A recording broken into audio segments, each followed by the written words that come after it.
Welcome to Twilight Terror Stories.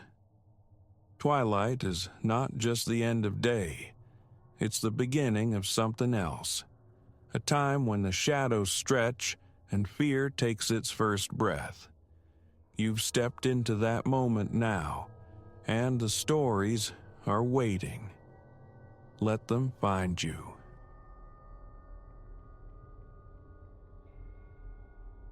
The air hung thick as shrouds in my childhood basement, saturated with the scent of mildew and decades of forgotten things. It was late afternoon, a Tuesday suffocating under its own stillness. My phone's screen glared 3:42 p.m. the instant the sound began. Not a noise, precisely, but a pressure behind the ears, a vibration thrumming up through the soles of my worn sneakers. Then, whispers, insidious, unfurling from the far corner, the dead space behind the hulking, silent water heater. 6 hours I'd spent down there, excavating layers of my father's life from collapsing cardboard tombs. He'd been gone 3 weeks. The house, sold, awaited its sterile emptiness next month.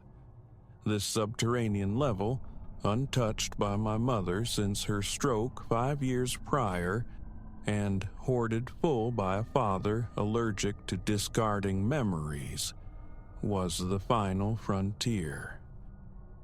At first, a faint susurrus, easily mistaken for the gurgle of ancient plumbing. But the texture was wrong, too intimate.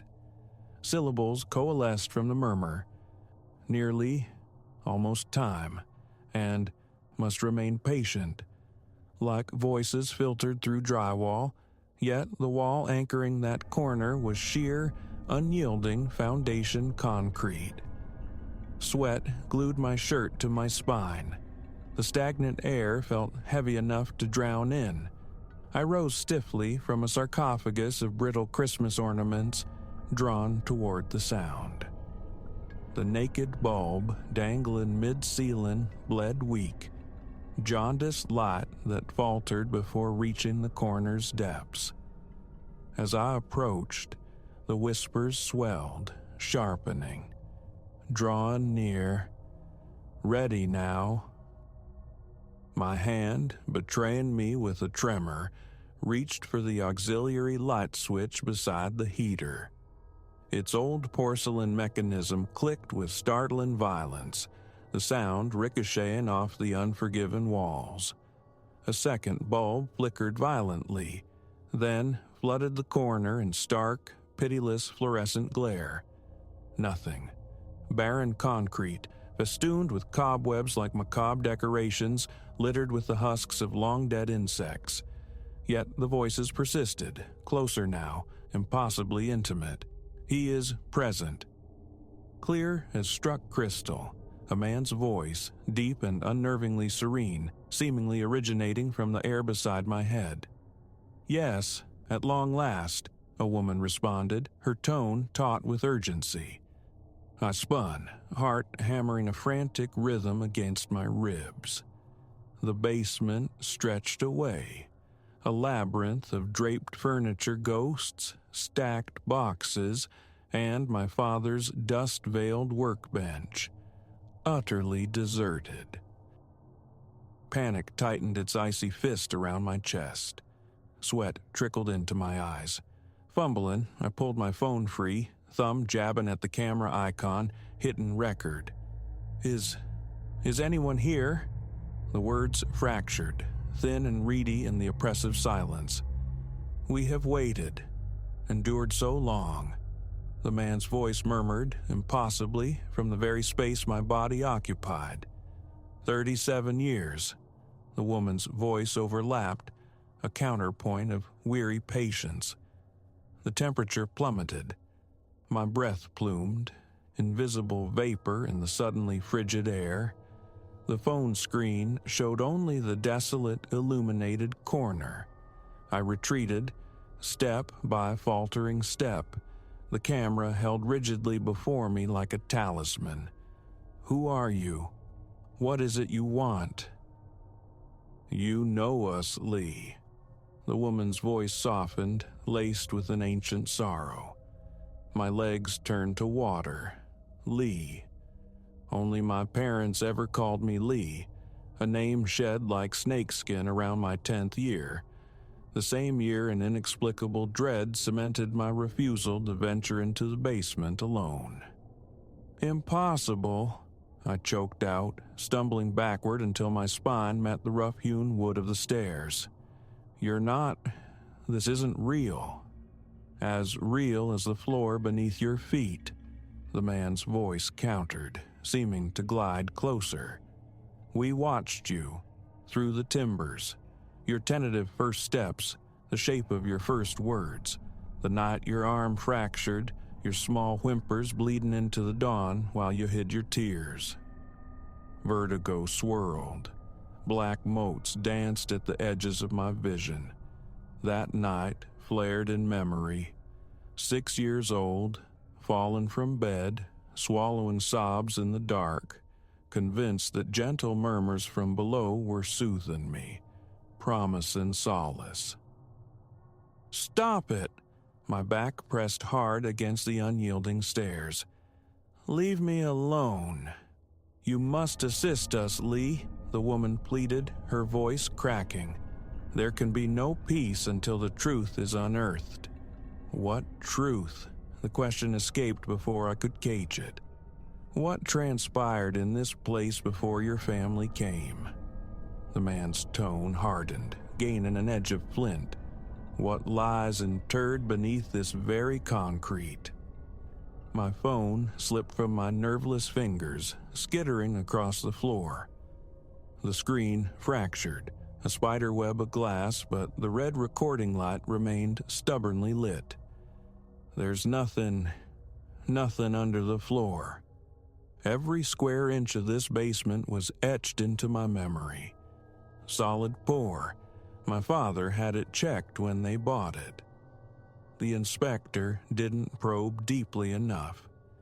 The thought wasn't mine, yet it resonated with chilling certainty. But you recall, don't you? The nightmares? The screaming you heard in your sleep? I did. Vicious, recurring nightmares that haunted my elementary school years. Muffled screams from behind unseen walls, desperate pleas swallowed by darkness. A child psychologist, summoned by worried parents, diagnosed an overstimulated imagination grappling with my grandfather's recent passing. Just dreams, they'd assured me. Just a sensitive child. Were they? The woman's voice now seemed to emanate from directly behind me. "Why did you cease your solitary descents? Why plead to relocate your bedroom away from the space directly above this shadowed corner?" My strength evaporated. I collapsed onto the bottom step, hot tears tracing cold paths down my cheeks. This isn't happening. I'm exhausted. Too long down here. The dust, the grief. "Leo James Foster." The man's voice sliced through my desperate rationalizations, sharp and commanding. "We require your aid. Our patience has reached its limit." It was then I saw it. A hairline fracture, a dark vein against a pale gray concrete, originating precisely where the voices seemed strongest. It hadn't been there moments ago. My phone lay nearby, its fractured screen still faithfully recording. Crawling on trembling hands and knees, I snatched it up, aiming the lens at the anomaly. As I watched, transfixed, through the small screen, the crack widened, propagated. A dark, viscous fluid began to weep from the fissure. The stench hit me like a physical blow. Rot, profound and ancient. I gagged, bile rising in my throat. "Observe more closely," both voices commanded, braided together now into a single, chilling chorus. Witness what they sought to conceal. The crack yawned into a gap. Something pallid gleamed within the dark seepage. Zoom in the camera lens, my hand shaken uncontrollably, the image resolved. Bone. A single, unmistakable human finger bone. I scrambled backward, crab-walking up the stairs, phone still held aloft, recording the impossible tableau. The cracks radiated outward like shattering ice, revealing more horrors. The delicate lattice of a hand, the curve of a forearm. December 12th, 1982. The man's voice resonated, louder now, imbued with a terrible finality. The date they silenced us, entombed us beneath quicksetting concrete. 2 months later, this house found new owners, a hopeful young couple, anticipating their first child. My parents. They closed on the house in February 1983. I was born 2 months after that. The authorities never unearthed us. The woman's voice trembled, heavy with decades of unheard grief. Our families lived suspended in the agony of not knowing. We remained here, trapped beneath the floorboards, watching, listening, waiting for someone who could perceive us. The fissure reached the basement wall. More skeletal fragments emerged. A cage of ribs, the hollow sockets of a skull staring sightlessly upward. "Why me?" The question was a ragged whisper. Children perceive realms adults learn to ignore. You sensed our presence. You attempted to convey it, but they convinced you otherwise, labeled it fantasy. The voices gathered strength, filling the space. But you have returned, and you possess the evidence. My phone's screen displayed it all. The inexorably widening chasm, the emerging bones, the dark, spreading stain that defiled the concrete. 2 more reside beneath this floor. The man's voice gentled, almost paternal, concealed by men convinced of their impunity. But you have found us, Lee, as you were always destined to. I remained on those stairs for an eternity, the phone documenting the grim exhumation until its battery finally surrendered. Upstairs, using the old landline, I contacted the police. Disbelief warred with procedure until I presented the video, until the forensic team began the careful, painstaking demolition of the concrete floor. 4 skeletons lay beneath, 2 male, 2 female. Missing persons reports filed in late 1982. The house's previous owner, a contractor, had vanished that same year, reportedly fleeing the country with his business associate. Cold cases, frozen in time, until the whispers refused to be ignored any longer. Echoes linger, though fainter now, more resonant with peace than pain. Sometimes, in the deep quiet of my apartment miles away, I fancy I hear a soft "thank you" drifting up from imagined depths. The house eventually sold, significantly below its value, notoriety clinging to it like the basement damp. The new owners reportedly filled the cellar entirely, sealing it off. But the video file remains, saved to the cloud, a digital testament I cannot bring myself to watch again. Some truths demand remembrance, especially those we strive hardest to forget. Each December 12th, I place flowers on 4 graves in Pine Grove Cemetery. The headstones bear recent dates of interment, but the names belong to souls lost 37 years prior. My visits are brief, just long enough to murmur, "You're welcome," into the silent air. They haven't spoken directly since their discovery. Their purpose, it seems, was fulfilled. To be heard, to have the truth claw its way out of the concrete silence after nearly 4 decades. I commit this account to words because the official reports, the newspaper articles, omit the crux of it. They detail the bodies, the investigation, but not the catalyst, the voices. They don't speak of how the departed sometimes cling to the thresholds, whispering their stories until someone attunes to the frequency of their pain, until courage illuminates the hidden darkness. My phone, fractured that day, held its digital ghost story safe. I've never shared it, never let another soul hear those disembodied pleas and revelations. Some truths remain intensely personal, reserved for the listener chosen by the silence. They demolished the house last month, erecting a sterile, modern structure on the scarified land. Driving past yesterday, a morbid curiosity pulling me close, I slowed the car. The basement is obliterated, yet I could almost swear from that specific corner of the lot, faint conversational murmurs still rose.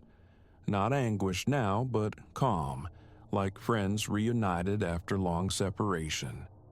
I didn't stop, merely offered a slow nod as I drove on. Some narratives conclude with revelation. Some voices cease when their message finds reception. Their silence, however, doesn't negate their existence, their patient vigil in the dark. The case officially closed last week. Extradition proceedings are underway for the 2 suspects, tracked down in Argentina. 4 families possess answers, however grim.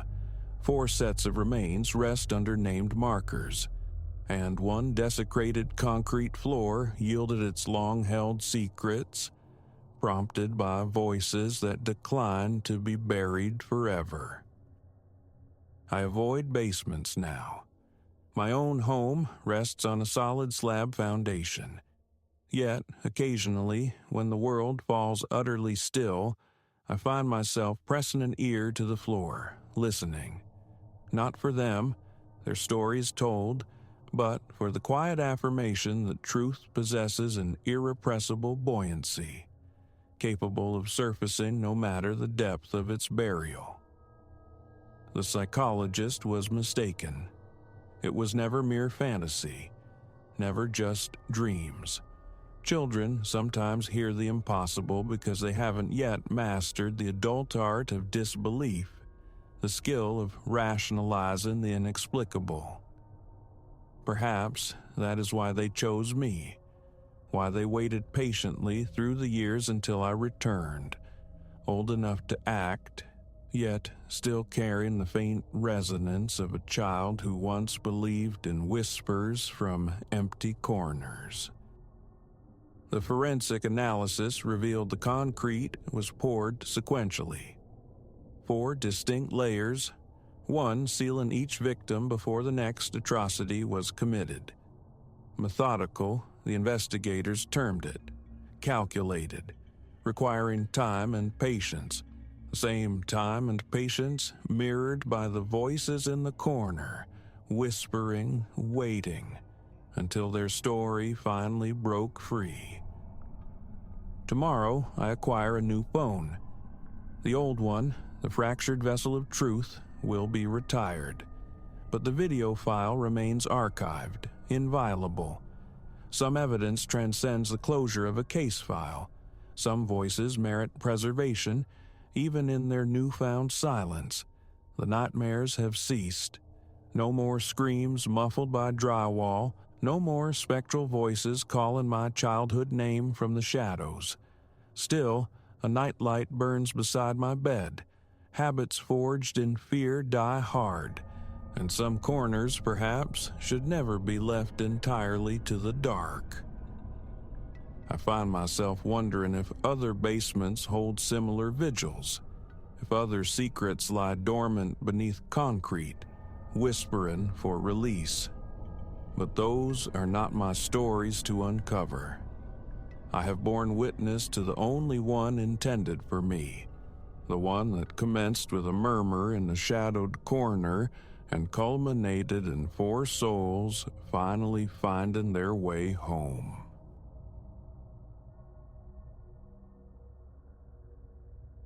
A concussive boom swallowed the night whole. Darkness slammed down, absolute. And then, drifting through the tempest outside my front door, I heard it.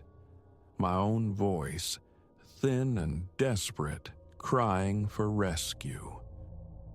Solitude was my companion here on Whisper Creek Road when the storm broke its fury at precisely 9:47 p.m. I recall the stark red digits of my watch flaring, then vanishing into the void as the house died around me.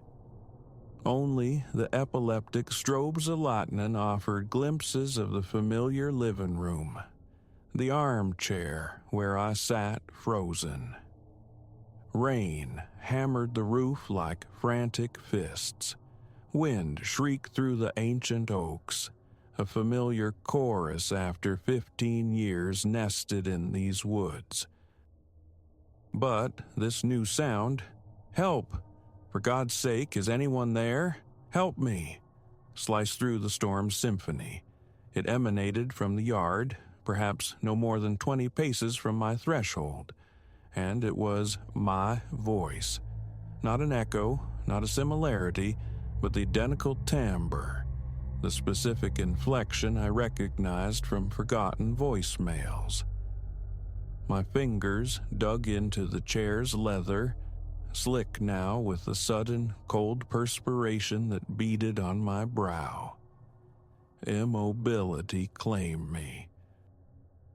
Please, can anybody hear me? I need help. Closer now, frighteningly distinct against the gale's roar, my hand fumbled for the phone on the end table, its screen a brief, mocking flare. No service, predictable. The towers out here surrendered at the first sign of atmospheric rage. Another thunderclap, closer this time, jolted me, my heart a frantic drum against my ribs, its panicked rhythm pulsing in my throat. It came again, directly outside the door. Please, let me in. I think I'm injured. A tremor ran up my legs as I forced myself upright, the floorboards groaning their ancient protest. 3 hesitant steps brought me near the entryway. I stopped. Who is that?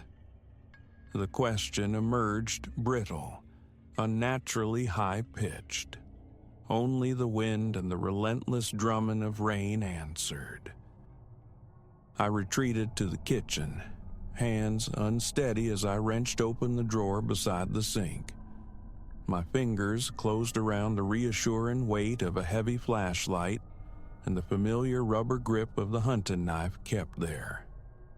The blade felt substantial, real in my right hand.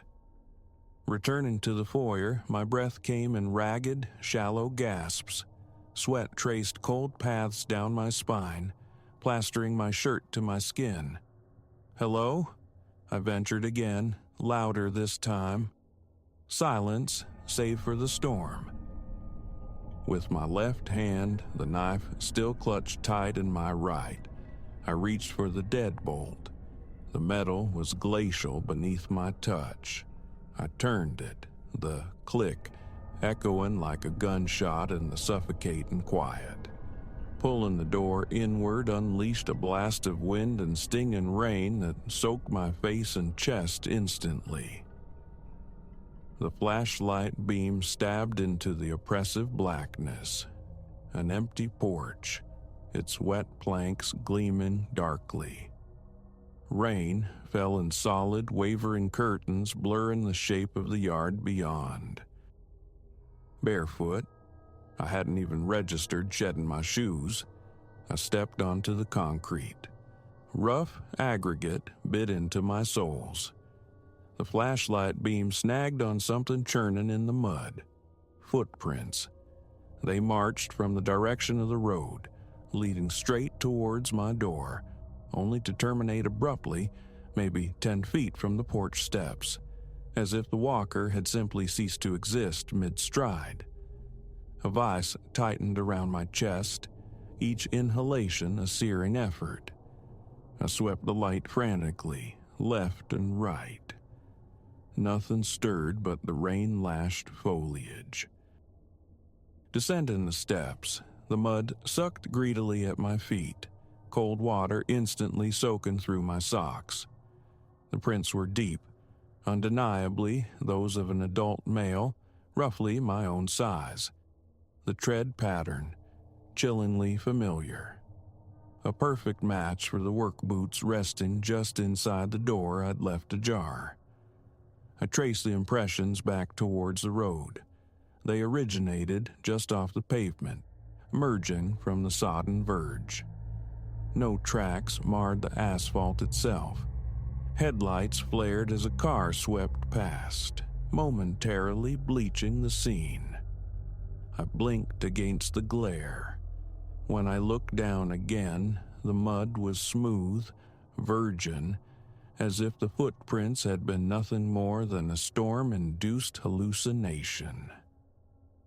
Panic sent me scrambling back towards the house, feet sliding treacherously. I stumbled, catching myself on muddy hands, the knife blade nicking the earth beside my palm. Inside. Door slammed shut, deadbolt thrown. I leaned against the solid wood, gasping, water pooling around me on the floorboards.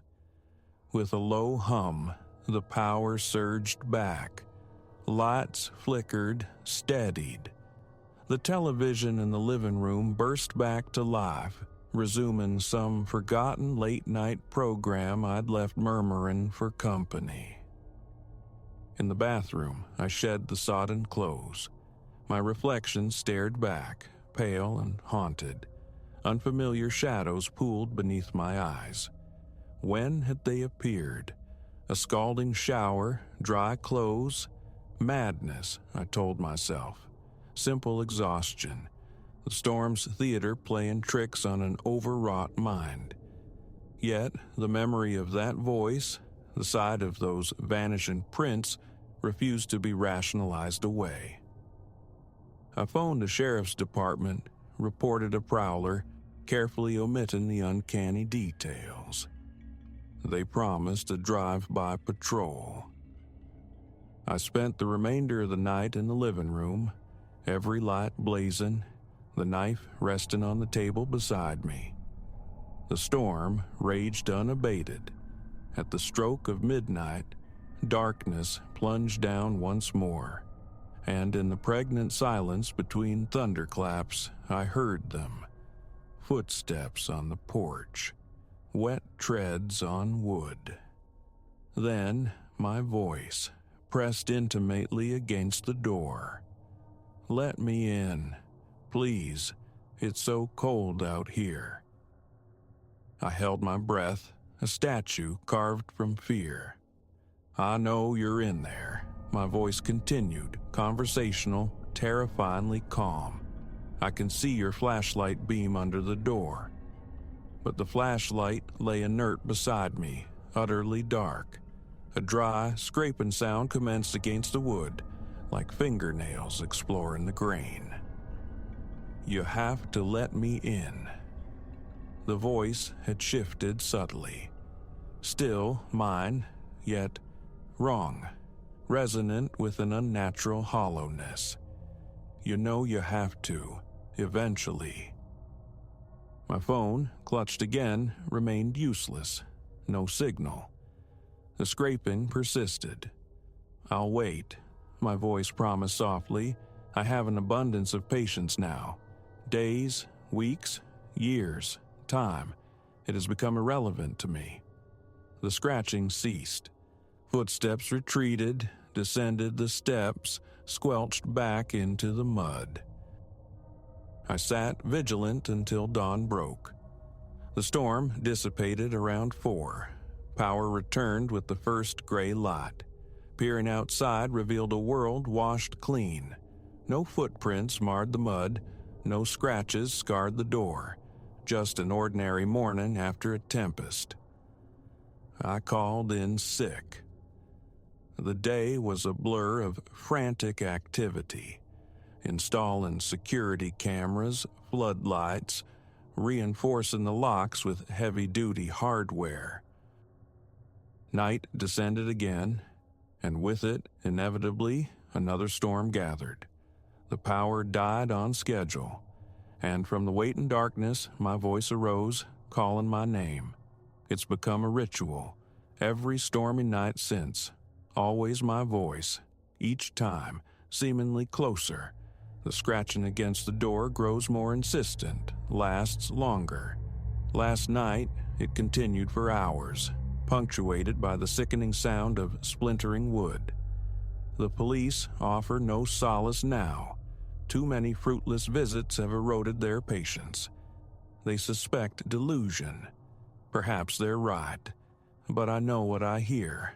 I know what I glimpse in the lightning's stark illumination. A figure standing sentinel in my yard. My height, my build, my face reflected back at me but vacant. Wrong. The forecast warns of another storm tonight. A monster, they claim, the kind legends are born from. I write this now as the sky blackens, as thunder rumbles its approach. The power just flickered, a final warning. My hands tremble so violently it's difficult to type. The first fat drops of rain begin to drum on a roof. The wind rises to a howl. The lights extinguish. Thunder cracks directly overhead, shaking the house to its foundations. I hear footsteps squelching through the mud, drawing nearer.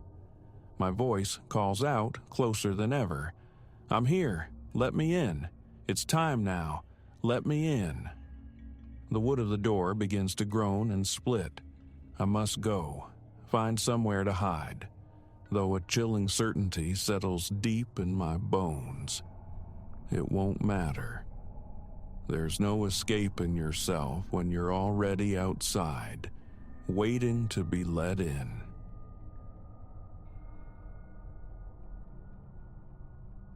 My lamp's cone cleaved the submerged gloom, illuminating a cathedral of drowned stone, all jagged pillars and constricted vaults. Pressure tightened in my chest. 700 psi registered on the gauge.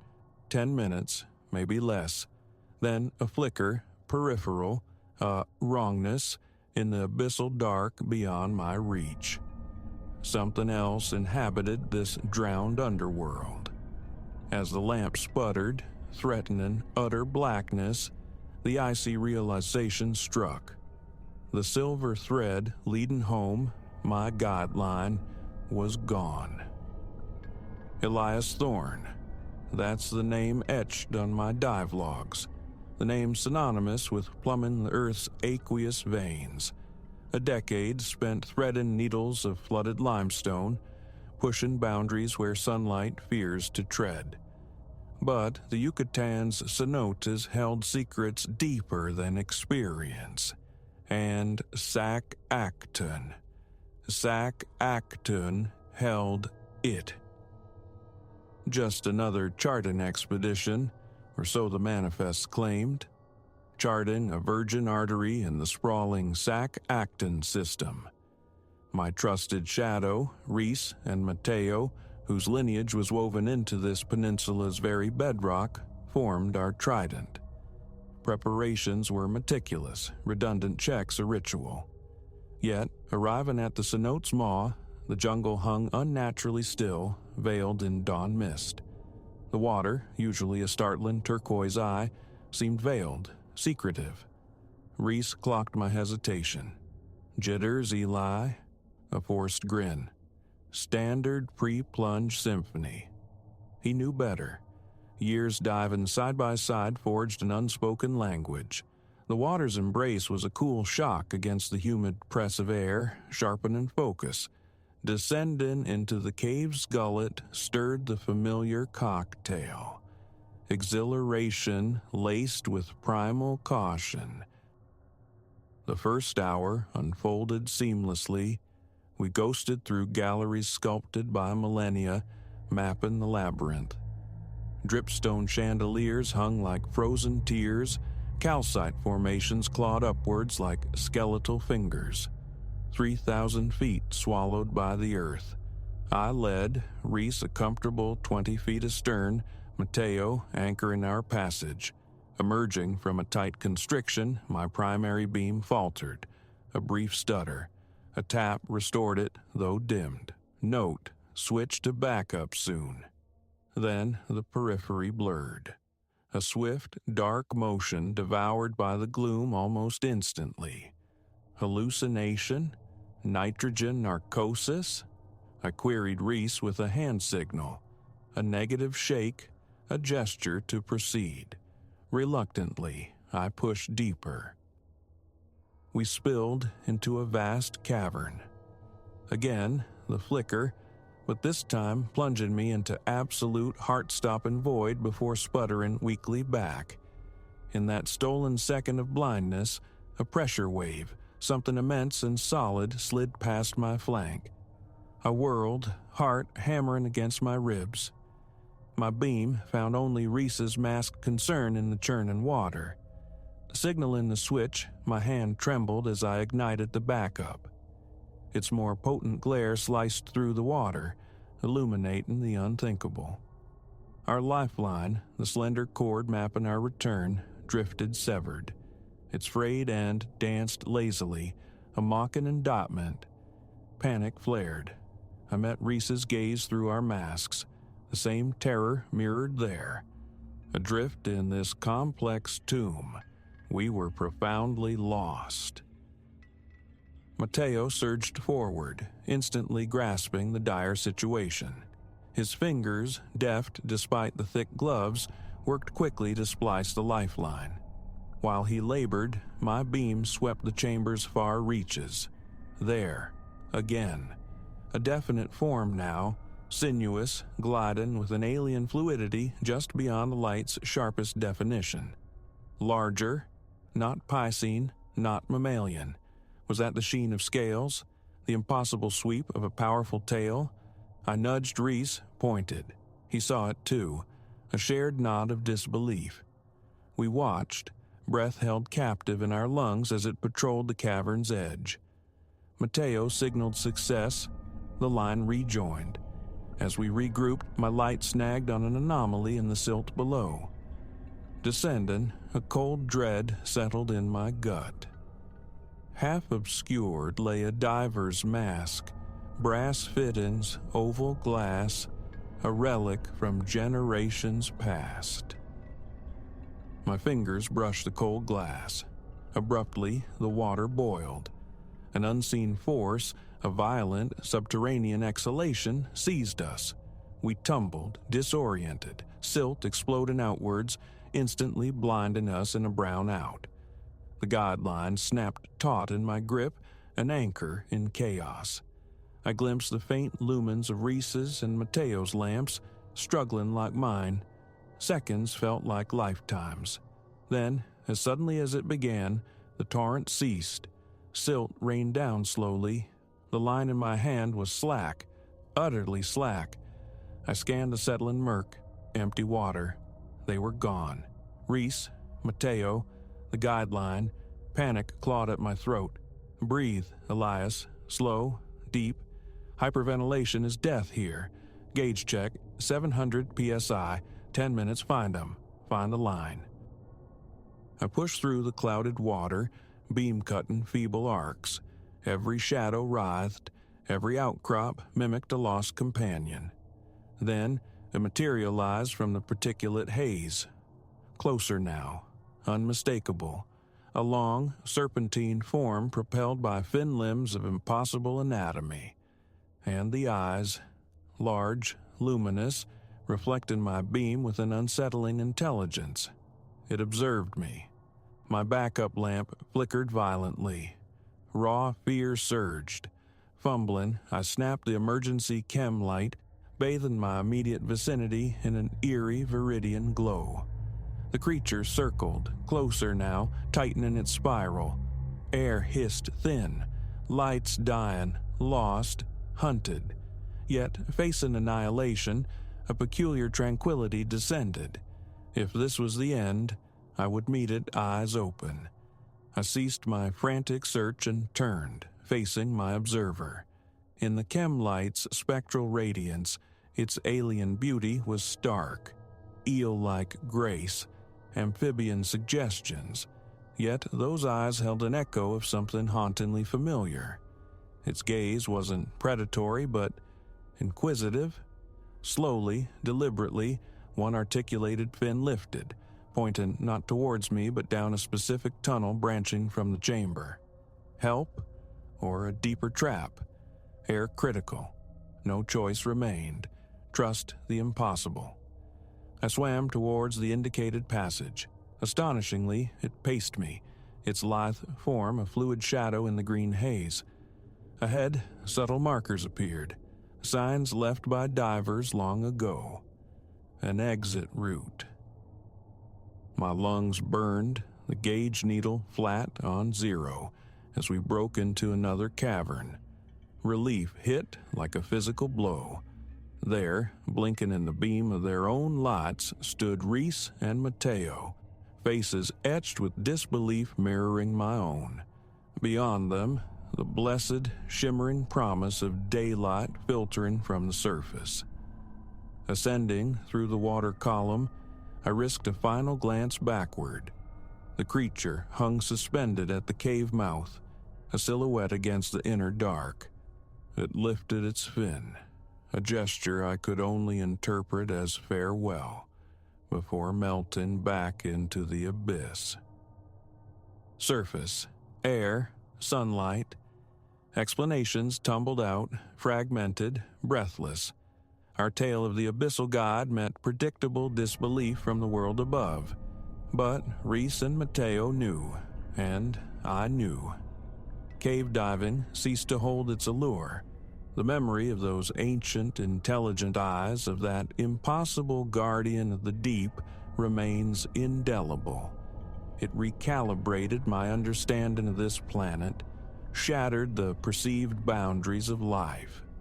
Down there, in the unlit corners, mysteries persist, challenging all we presume to know.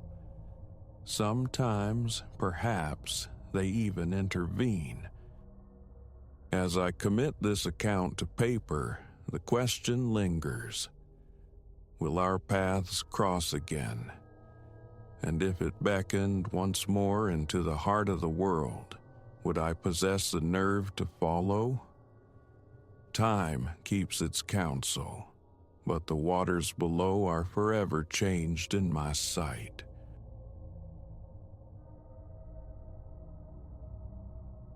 This tale was meant to stay buried, locked away like the cellar door itself.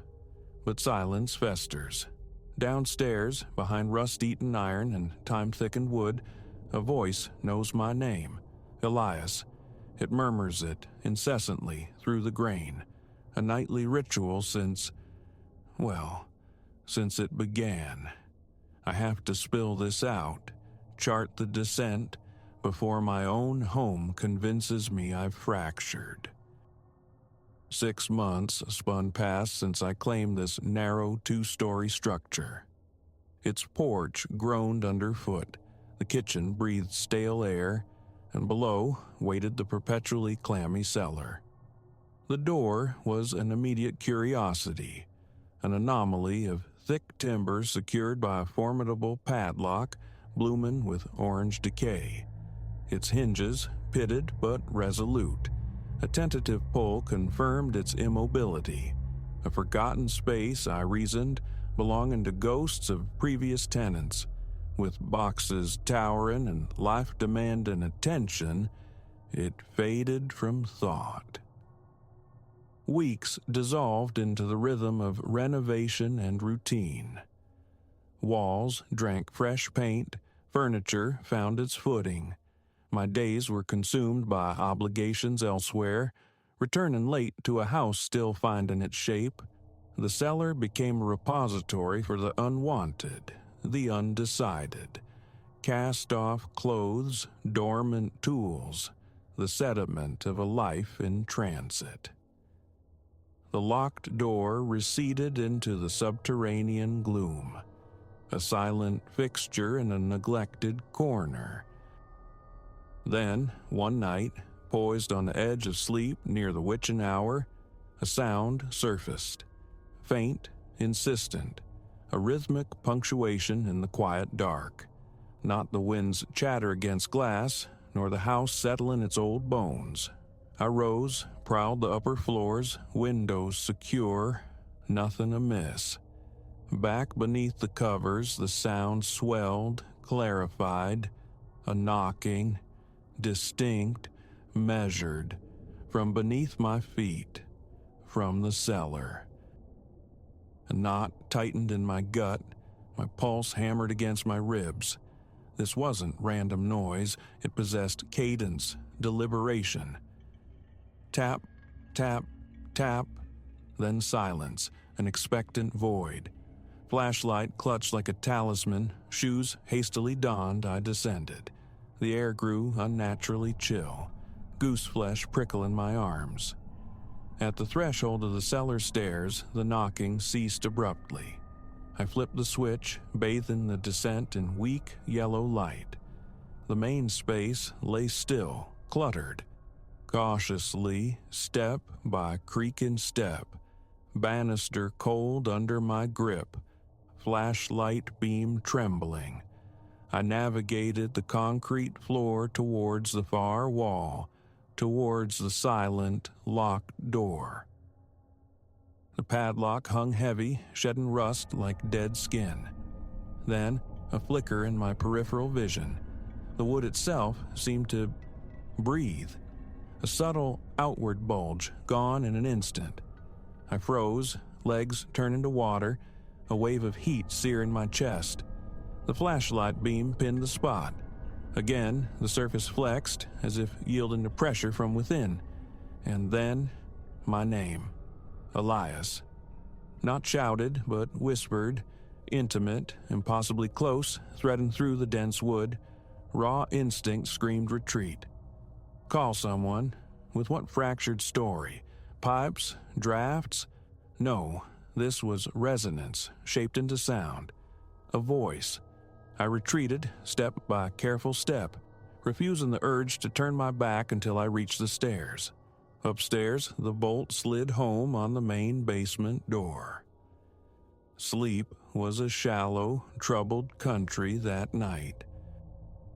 Daylight brought a flimsy shield of denial. Emails demanded answers, errands beckoned. Perhaps a wakened dream, fatigue's phantom limb. Yet, as dusk bled into evening, the house held its breath and the unease returned, coiling low in my belly. The locked door pulsed in my mind's eye. Curiosity, that treacherous itch, warred with visceral dread. The memory of that whisper, too tangible, too real, refused to dissipate. I had to know. I had to confront it. Near 11, resolve hardening, I waited. Midnight struck, and with it the familiar, measured summons. Tap, tap, tap. I rose, flashlight a cold weight in my hand, and compelled myself towards the cellar steps. The instant my shoe met the cold concrete below, the rhythm shattered. The knocking accelerated, frantic, a desperate Morse code, as if sensing my approach. 10 feet short of the door, I stood, bathing it in light. The wood visibly shivered with each impact. A scent curled from beneath the threshold, stale earth, damp decay, something stagnant. My mouth turned to dust. Silence fell, then the voice, clearer this time. Elias, Elias. My own name, an alien sound in the subterranean air. A tremor ran my spine. Who's there? My voice cracked, thin. Silence answered. Who is there? Again, nothing. Hesitantly, compelled, I reached out, pressed my palm flat against the wood. Cold, damp. Then a faint, reciprocal pressure. Unmistakable, as if another hand met mine through the barrier. A gasp tore from my throat. I snatched my hand back, stumbled, turned, and fled, pounding up the stairs, slamming the upper door, ramming the bolt home. My heart threatened to implode. Sleep offered no refuge that night, only relentless tremors and a nauseating tension, adrenaline flooding my system with nowhere to go. The days that followed were fraught with indecision. The door had to be breached, the mystery resolved, or the source somehow excised, yet stark terror held me captive. A locksmith? The antiquated padlock, fused by time and rust, defied conventional tools. Bolt cutters?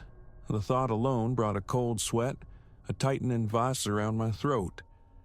Each time resolve flickered, the memory of that cold touch extinguished it. The phenomenon bled into daylight.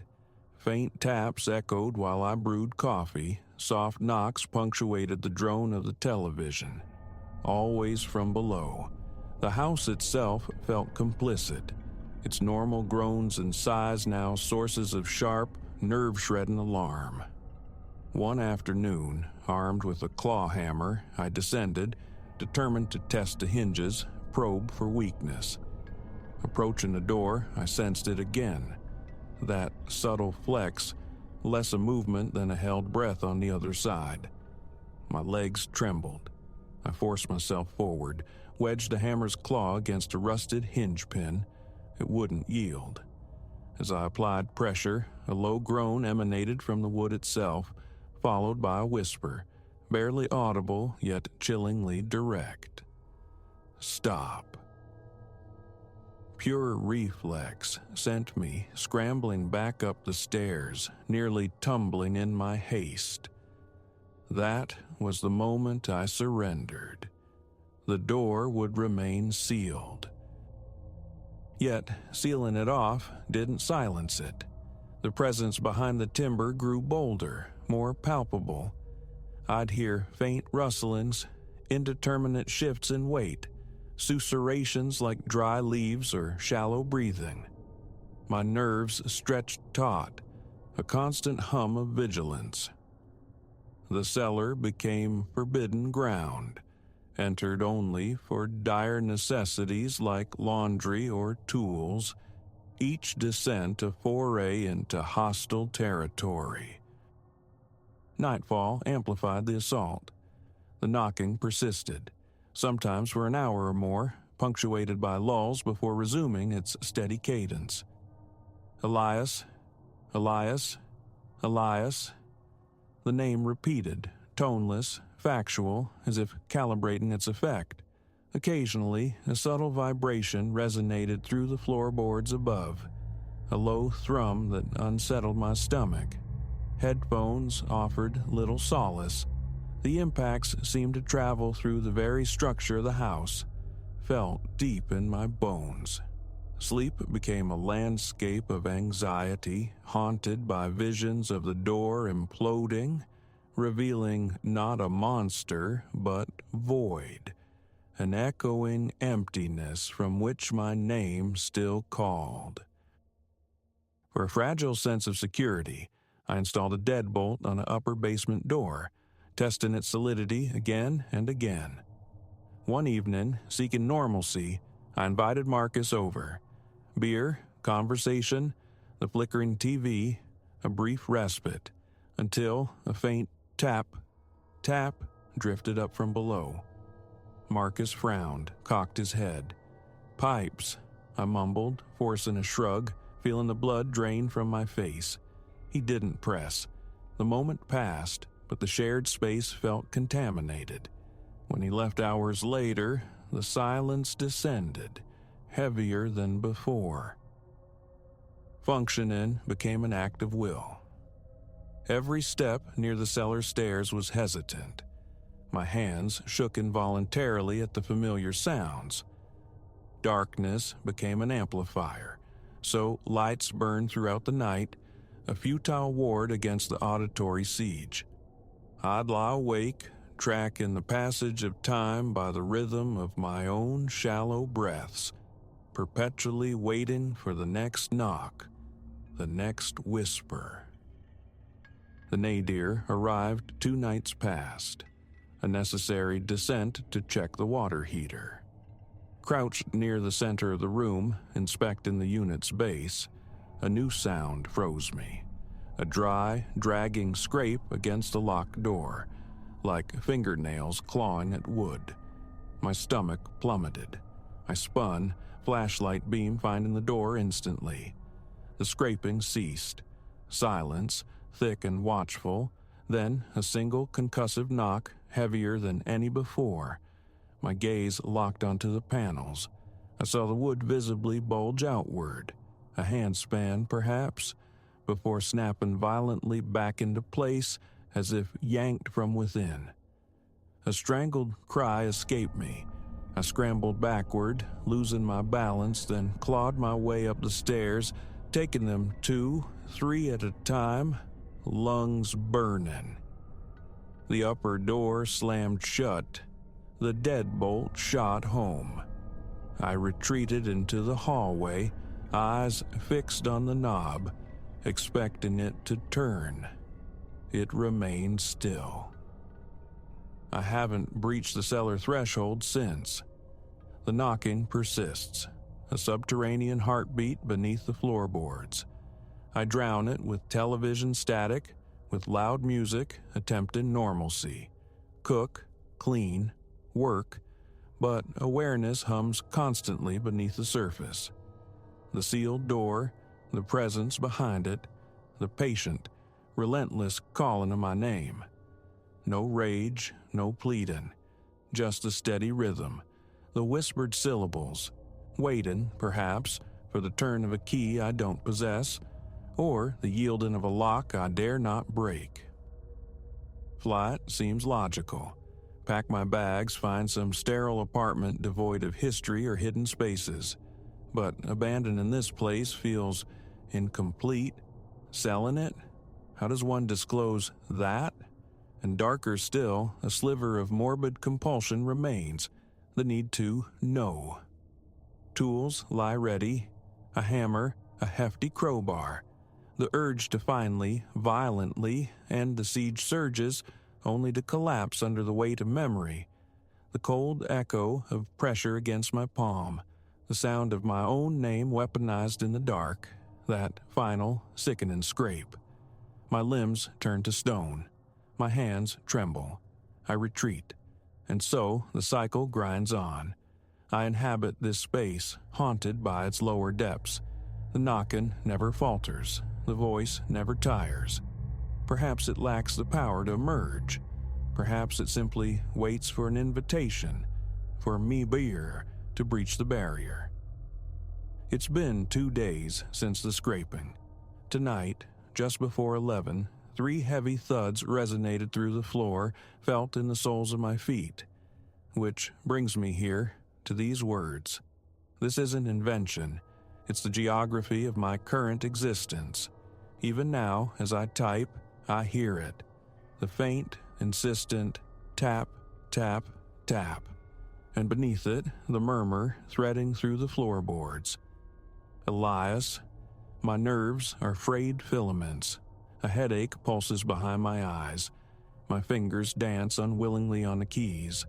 I sit bathed in the artificial glare of every lamp I own, taking shallow, rapid breaths, a prisoner in my own home, locked in perpetual stalemate with the occupant on the other side of a door I should never have found.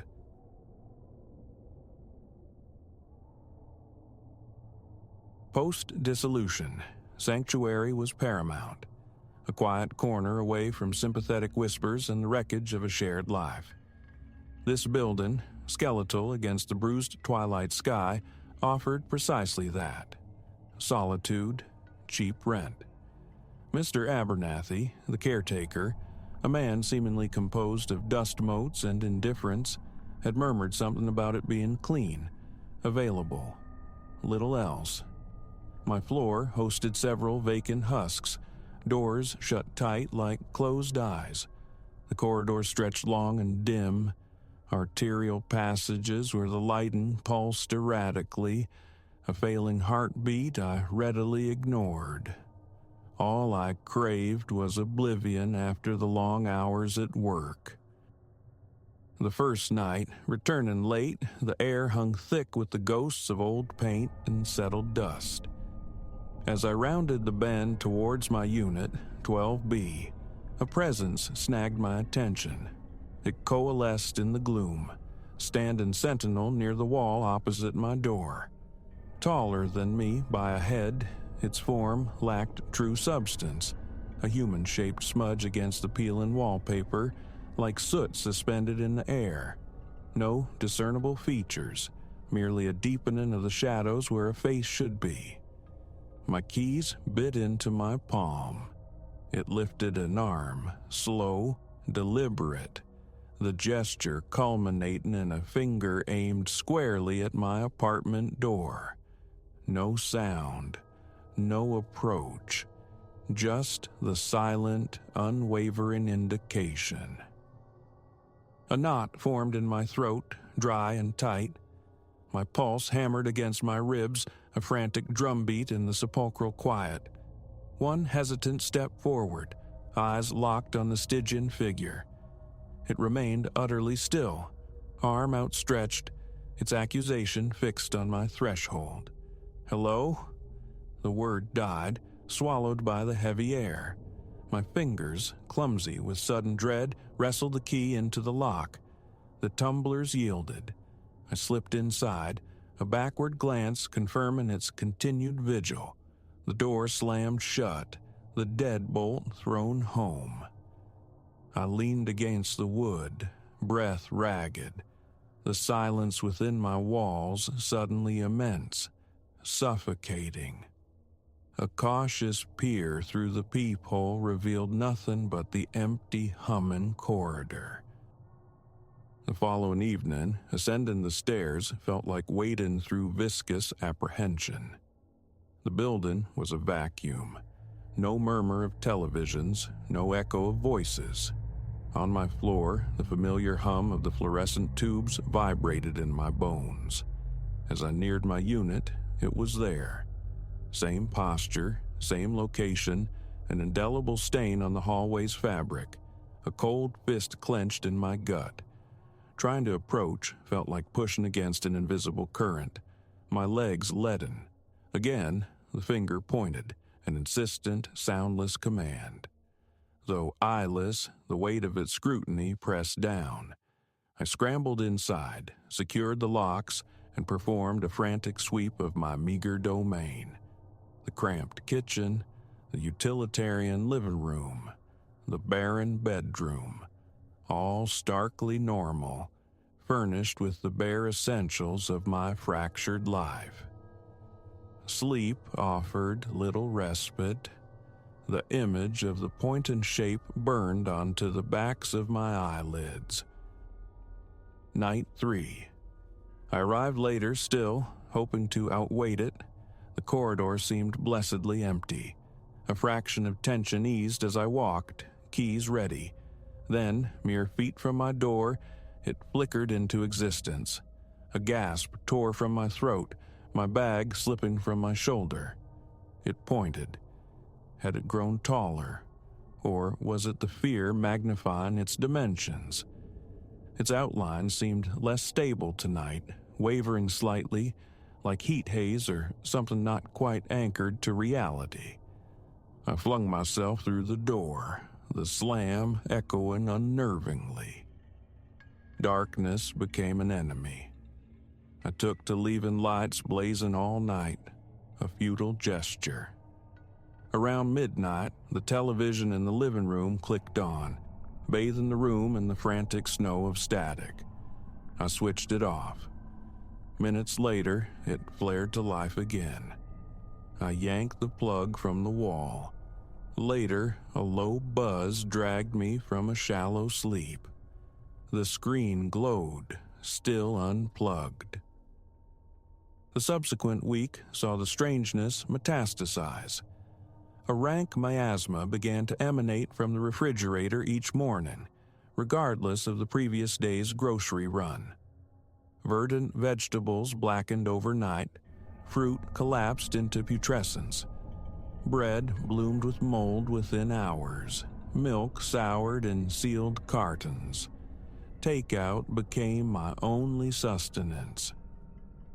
Whispers began to breathe from within the walls. Faint susurrations, not quite words, slithering beneath the threshold of comprehension. Pressing an ear to the cool plaster at night yielded only a low, sibilant murmur that raised the hairs on my arms. And every night, the shape, always there, always pointing, the air near it grew palpably colder, heavier. Talking to it elicited no response. Trying to rush past it induced a suffocating tightness in my chest, forcing retreat. Its silence was absolute, yet profoundly communicative. Mr. Abernathy proved elusive. His lobby office remained locked, the bell unanswered. Tentative knocks on neighboring doors during daylight hours yielded nothing.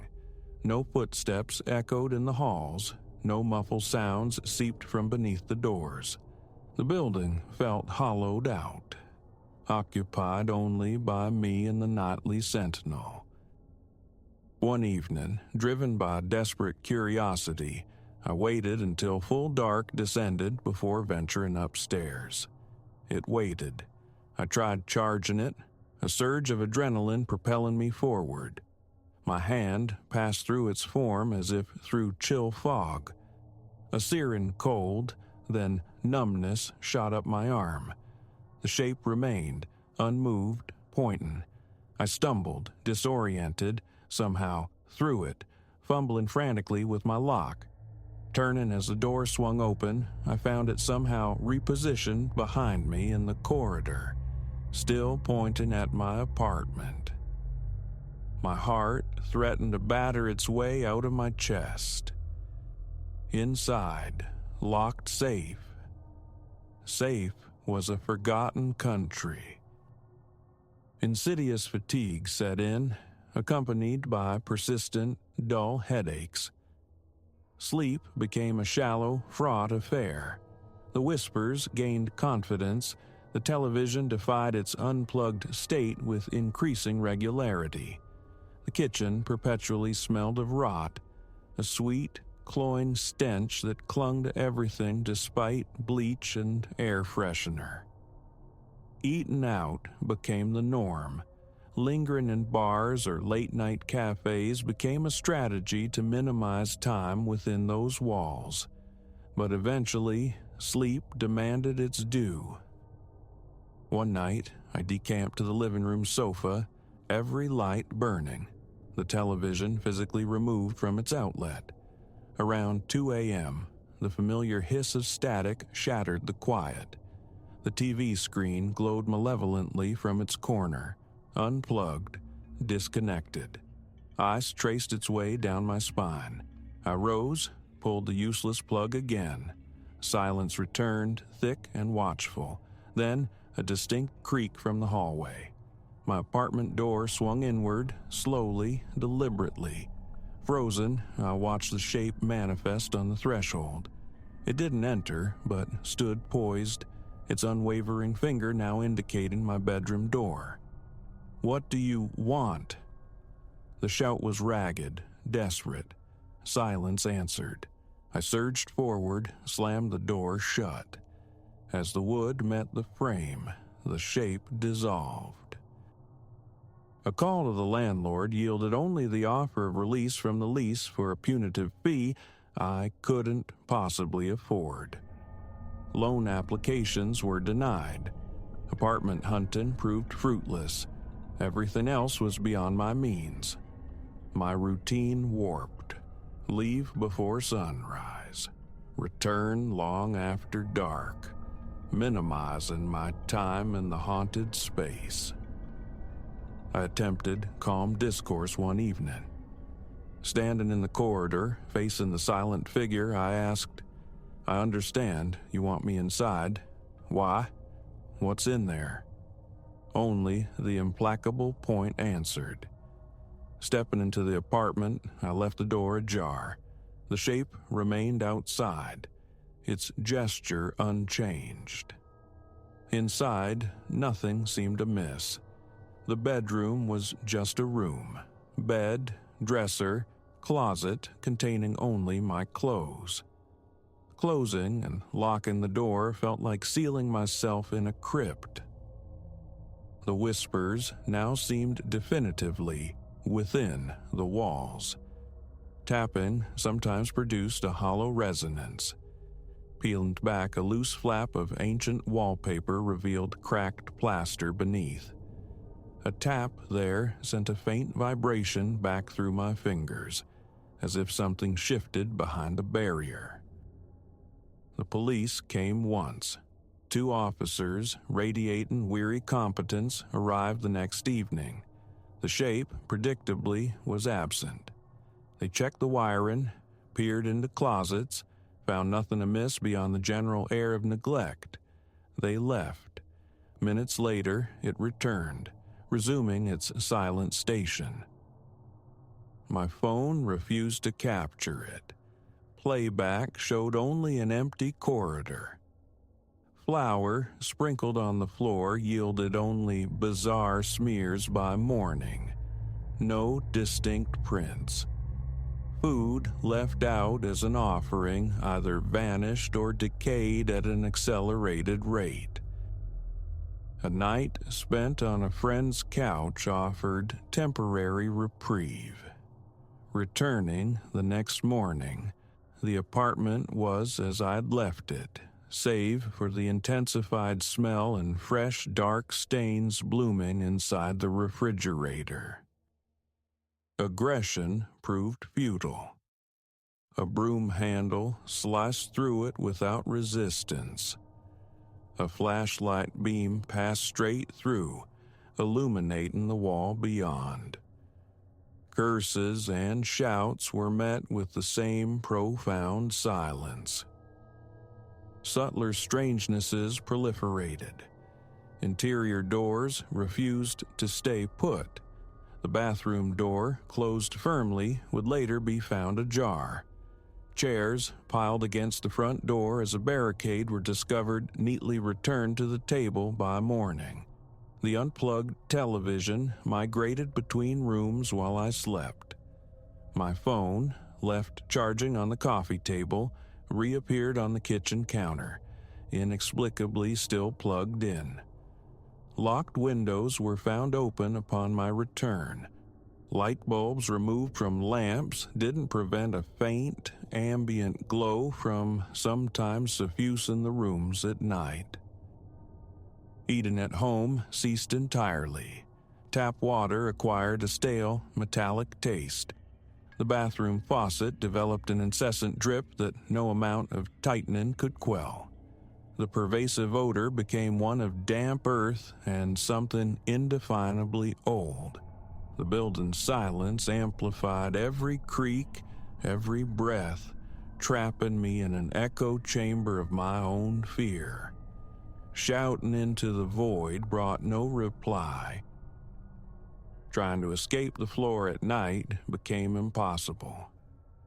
If I left my door open and walked towards the stairs, the shape would manifest further down the corridor, always positioned between me and the exit, pointing back towards my unit. The lights would flicker violently, and somehow, inexplicably, I'd find myself back near my own door. The building became a nocturnal labyrinth. Daylight offered egress, but the need for clothes, for possessions, for the simple fact of having nowhere else permanent to go, always drew me back. My ex-wife didn't answer my calls. Friends offered platitudes or disbelief. One visited during the afternoon, saw nothing, pronounced me stressed, and left before dusk. That night, the shape was there, pointing. Eventually, I surrendered to a kind of numb ritual. No more attempts at communication, no more futile investigations. Straight inside, lock the door, ignore the stench, ignore the static, ignore the whispers. I hauled the television down to the dumpster. It reappeared in my living room the next night. How? The question itself felt exhausting, irrelevant. I emptied the bedroom, leaving only the mattress. It made no difference.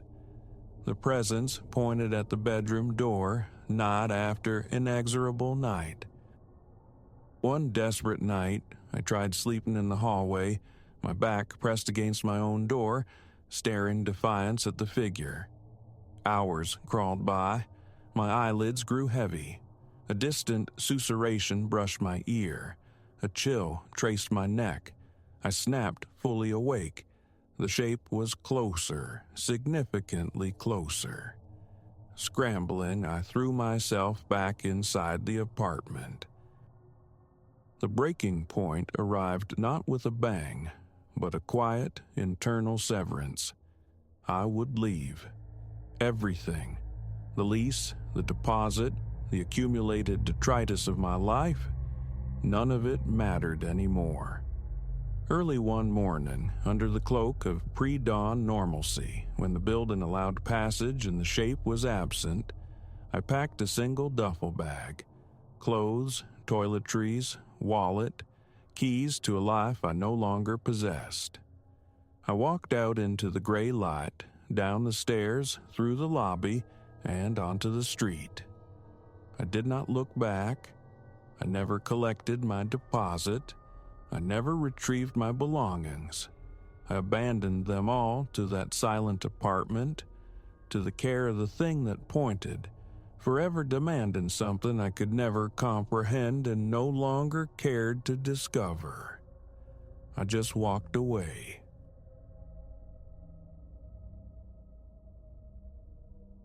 The percussion of my running shoes on asphalt, a solitary rhythm against the park's spectral quiet. Lunar light, strained through skeletal branches, painted elongated phantoms across the path. Just another nocturnal circuit, I'd told myself. Routine, but rounding the curve by the derelict fountain, ice feathered down my vertebrae. Pursuit, unmistakable. Leo, that's me. 32 years breathing, translating the world into data streams by day. By night, just a guy trying to outpace entropy on these familiar trails through Crescent Park. Familiar, yes, even after the city's fiscal blade had trimmed the groundskeeping budget, leaving nature to reclaim edges with untidy grace. The solitude, the dimly lit challenge, that had been the allure. Tonight, the familiar felt alien. A wrongness had clung to me since stepping under the park's entrance arch, a persistent itch of unseen observation. Too much screen time, not enough rest, I'd rationalized. Now, the concrete evidence, rhythmic impacts behind me, mirroring my own cadence, mocked my earlier dismissal. Instinct had screamed true. My pace surged, lungs burning, heart hammering a frantic drum against my ribs. The pursuing footsteps quickened, relentless. A snatched look back, 50 yards, maybe less, a silhouette blacker than the surrounding gloom closing the distance. My mind, trained to process and map, frantically scanned its internal schematic of Crescent Park. The main gates, a mile of exposed path away, but the service exit near the old reservoir closer, achievable. I broke from the worn track, plunging across a dew-slicked meadow. Treacherous footing. Ankles threatened betrayal with every stride. Behind, the crashing sounds intensified. My follower discarding stealth, bulldozing through the undergrowth. The service gate loomed. Salvation, wrought iron against the lesser dark. Closer, closer. My breath hitched. Chains. Thick, new, cinched tight with a padlock that gleamed insolently in the moonlight. When had that appeared? That flicker of despair cost me precious seconds. Footsteps pounded closer, loud now. I spun, spine slammed against cold iron, breath ragged, bracing for impact. He emerged from the deeper shadows, the watcher from the park entrance. Average build, forgettable attire, but his eyes held a disquieting focus, an intensity I recalled uneasily. "Easy," he breathed, voice unnervingly level. "Not here to harm you. Need to talk." "Talk?" I gasped, the word torn from exhausted lungs. "You hunt me through a darkened park for conversation?" He raised his hands, palms out, a gesture meant to soothe. "Looks bad, I get it. Had to be sure you were solo. This place, it's not safe. Not anymore. Not with the way things are vanishing." My brow furrowed, confusion wrestling with adrenaline. "Vanishing? What are you talking about?" His gaze darted nervously, scanning the encompassing trees before he leaned closer, his voice dropping. "The disappearances. 3 souls in the last month, all near here, all last seen within the park's perimeter. Cops are keeping it hushed, but something's wrong here. Deeply wrong." Flickers of rumor, half-heard whispers about missing persons. I'd dismissed them as urban myth. How could you know this? My suspicion remained, a shield against his strange pronouncements, yet curiosity gnawed. "I saw the last one," he answered, his voice a strained whisper. "A woman, jogging like you. One moment, she's on the path ahead. The next, just gone, like the shadows themselves inhaled her." A chill, profound and unrelated to the night air, traced its icy fingers along my nerves. "That's impossible," I managed, though the denial felt hollow even as I spoke it. He gave a grim, sharp nod. "Sounds crazy, I know, but I've been watching this place, trying to understand. I think I'm close. That's why I had to stop you. You're walking into the same danger." Every rational fiber screamed, "Run!" Dismiss him, this harbinger of impossible tales, bolt for home, lock the door. Yet his earnestness, The raw desperation etching lines around his eyes anchored me, and hadn't I felt it too? That recent heaviness in the park's atmosphere, the sense of being perpetually observed. Okay, I conceded slowly, the word tasting foreign. Okay, suppose I believe you. What then? Relief smoothed his features. We find the nexus.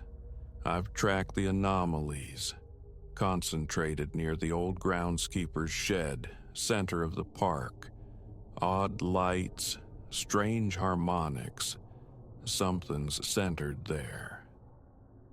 Hesitation warred with a rising, unwelcome sense of obligation. Flee.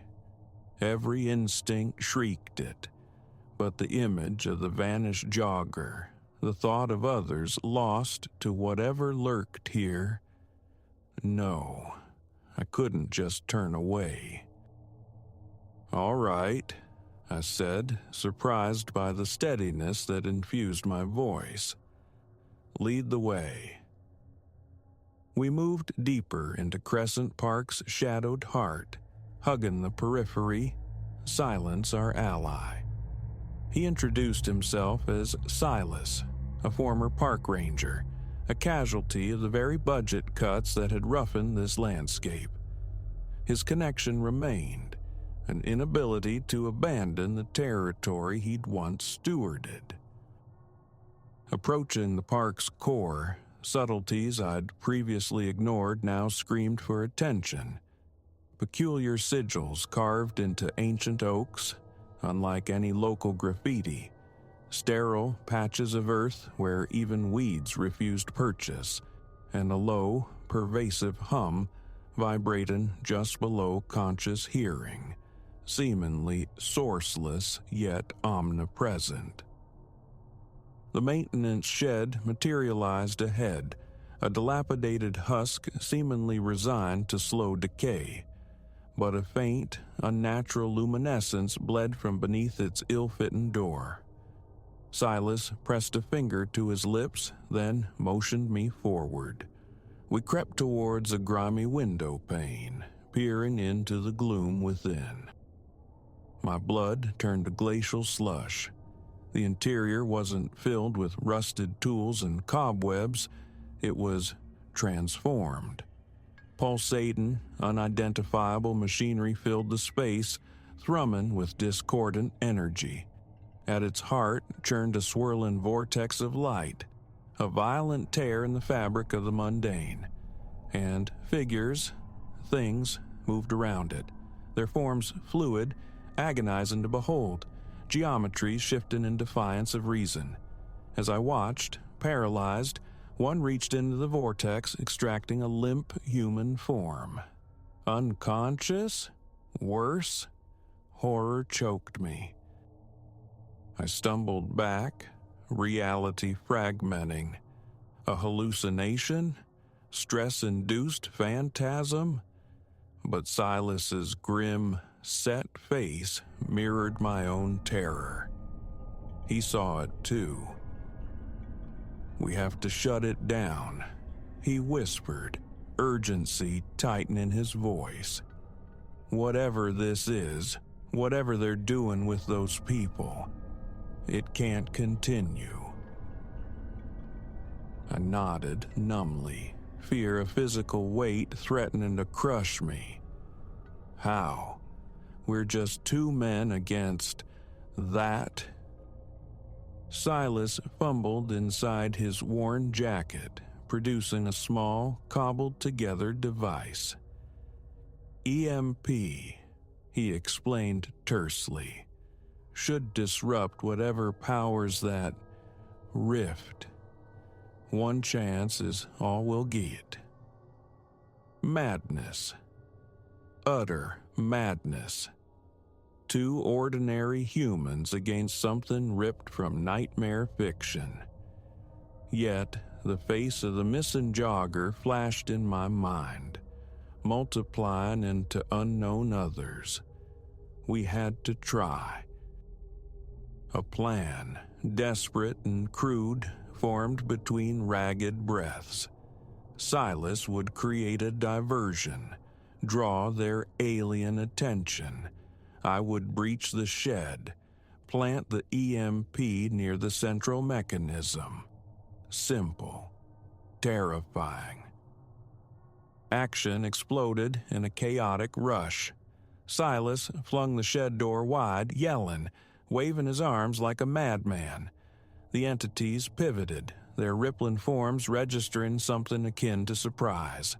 I darted past him, the EMP cold and heavy in my shaking hand. Armed it.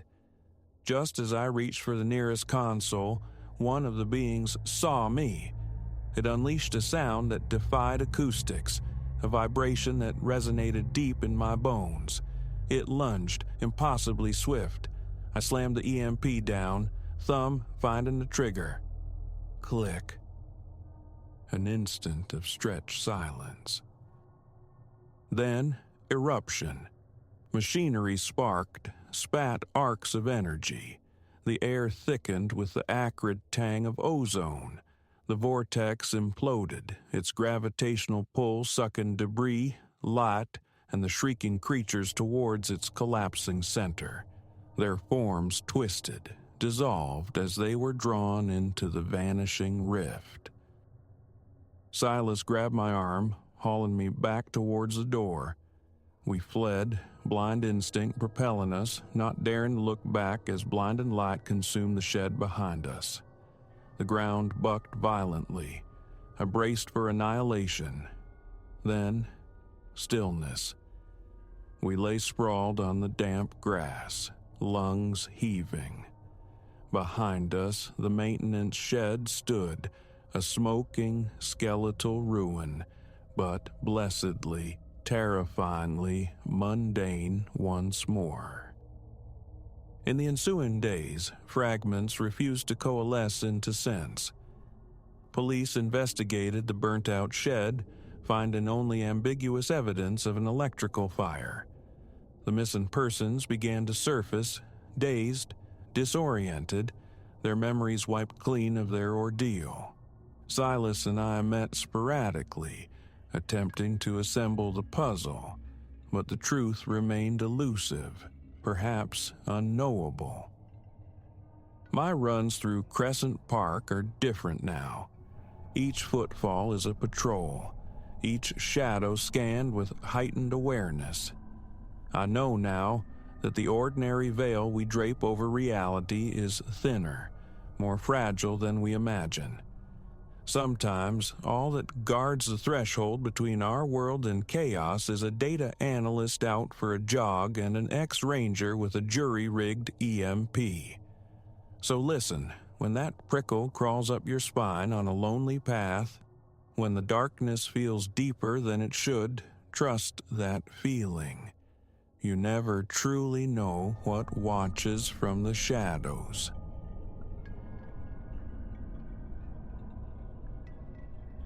The project's tendrils had coiled around my sleep schedule, squeezing it dry until nearly 4 a.m.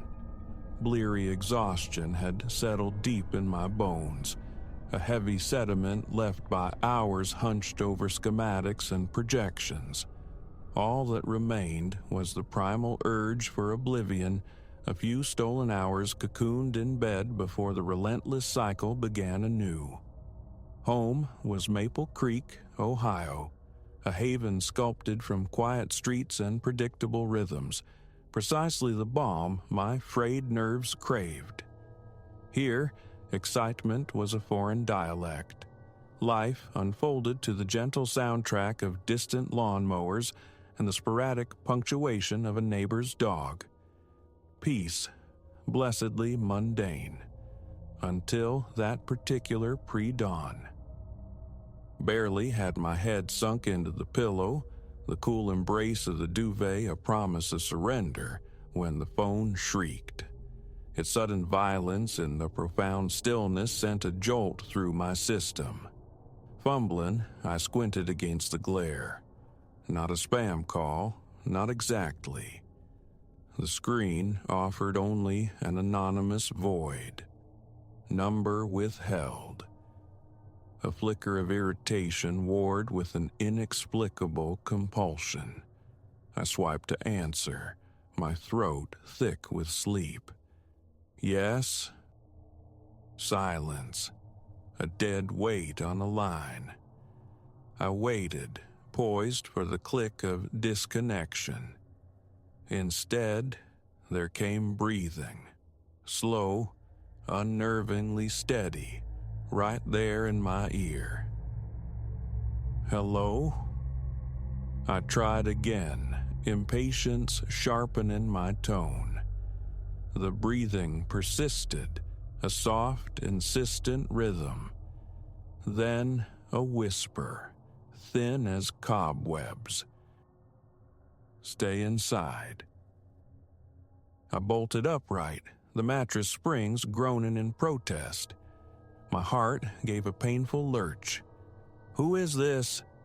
The demand scraped raw from my throat. What is it you want? Only the echo of my own voice answered, followed by the definitive click of the line going dead. I stared down at the dark screen, a cold prickle tracing patterns on my skin.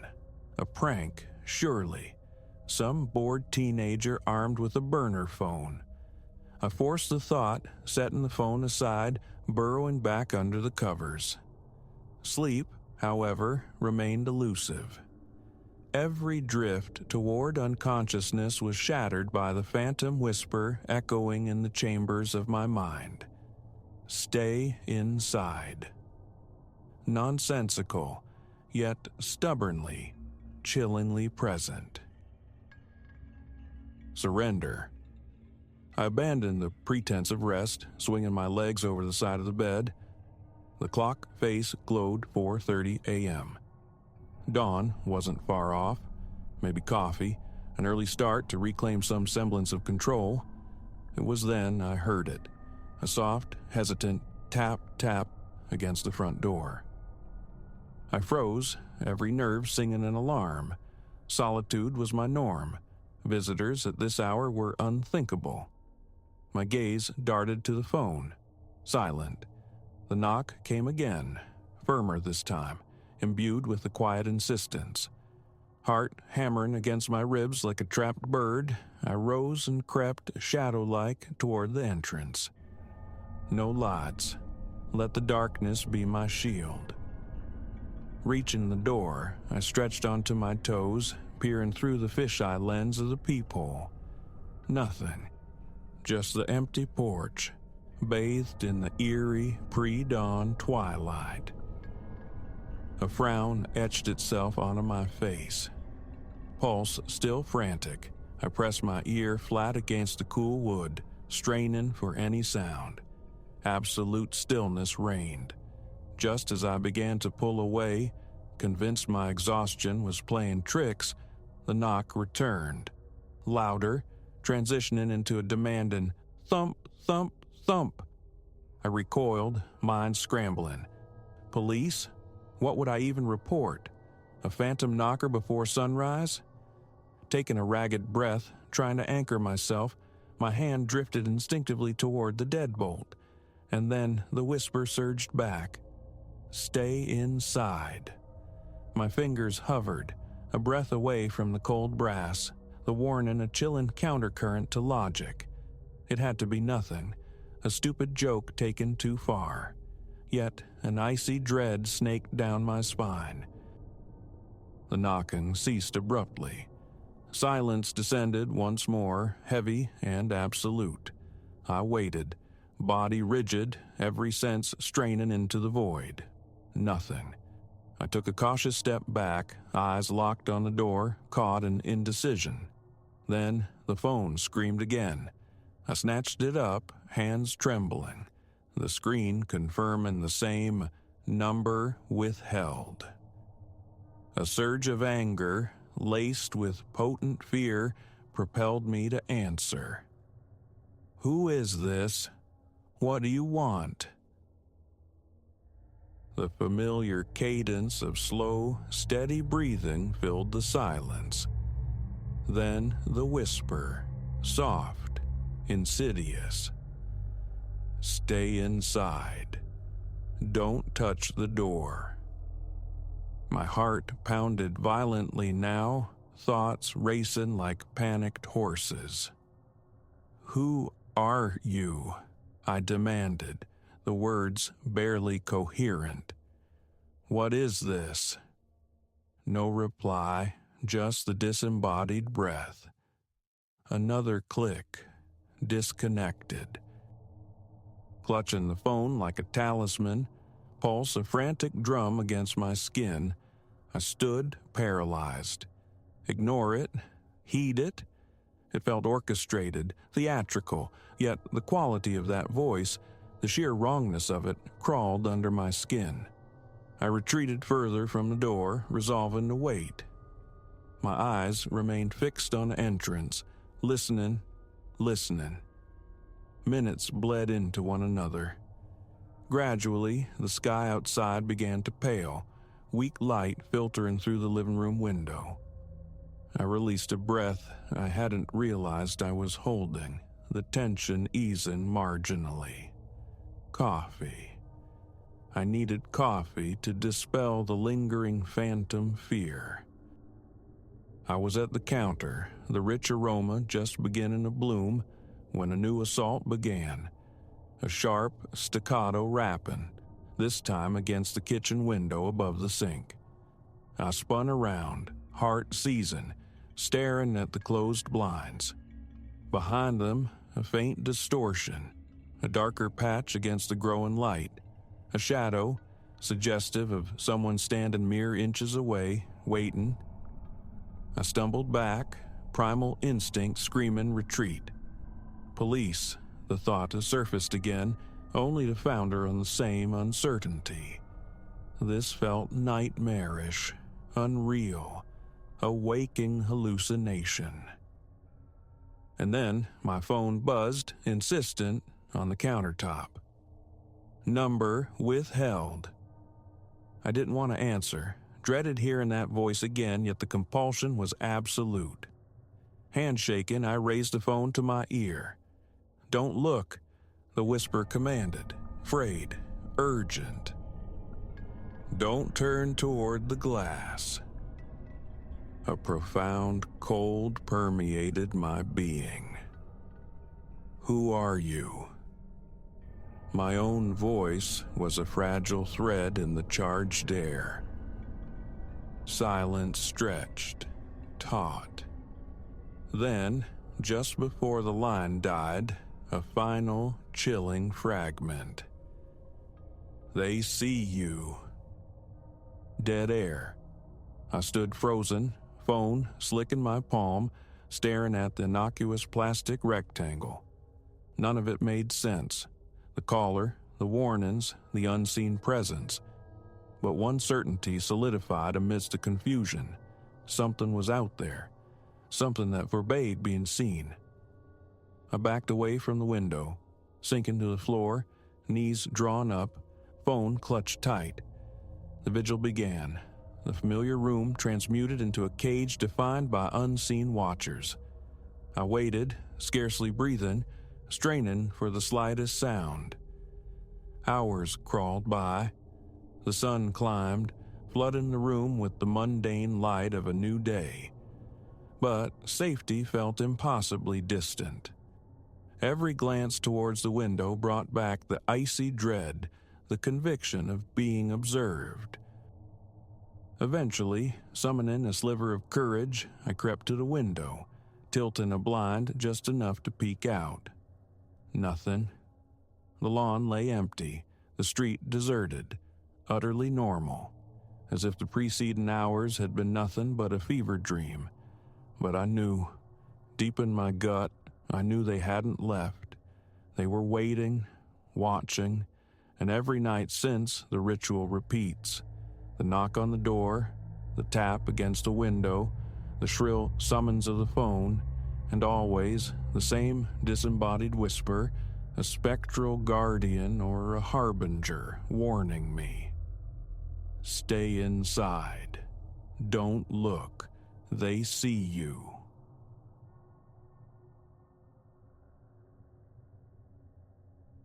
Never did I conceive that mere paper and thread could unravel the tapestry of my existence. Collecting antiquarian volumes is my abiding passion. Years spent navigating the dusty labyrinths of estate clear-outs, the flickering screens of online auctions, the hushed aisles of forgotten bookshops. I'm acquainted with the bizarre bindings, the cryptic dedications, the peculiar olfactory profiles of decaying print. Mildewed pages, fractured spines, corners nibbled by vermin. Such encounters are mundane rites of passage. Yet this volume, this stark, unadorned anomaly, compelled me to doubt the very fabric of my senses. I procured it some months past at a modest auction house dealing in miscellanea and curiosities. No specific quarry led me there. Rather, a haphazard stack of books huddled in a shadowed corner exerted an odd magnetism. Most possessed conventional dust jackets or legible titles. This one, however, stood apart. It lacked any cover, any identifying sigil upon its spine, any inscription on its initial or final leaves. The paper possessed a yellowing, yet it wasn't the warm patina of age. It held a sickly, almost grayish cast, suggestive of prolonged residence in a damp cellar. Its binding gaped, partially torn, the pages threatening disintegration with the slightest mishandling. Cradling it, I riffled through the leaves, encountering lines of script that defied comprehension, belonging to no tongue I recognized. A distinct coldness traced my nape, though I dismissed it as a stray draft in the poorly heated room. Ultimately, I acquired it, largely because it solicited no other bids. Transporting it to my residence, I assigned it a place upon my shelves. I maintain a specific alcove for bibliographic oddities, a few esoteric treatises, and other singular discoveries. A flicker of pride arose. Never before had I encountered a text utterly resistant to identification. Typically, a language, or at least its script family, reveals itself. This presented a chaotic melange of glyphs, peculiar squiggles, and certain lines hinting at Latin, yet devoid of consistency. The first night passed without incident. I positioned the book, secured my home, and retired.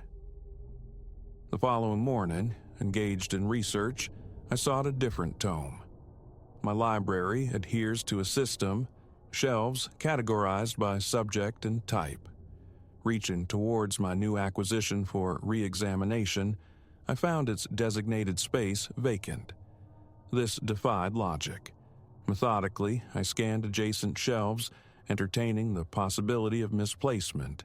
It was absent. My search expanded. The surface of my writing table, the depths of its drawers, even the recesses of my satchel. Nowhere. Shrugging inwardly, I resigned myself to its eventual reappearance, attributing the lapse to my own oversight.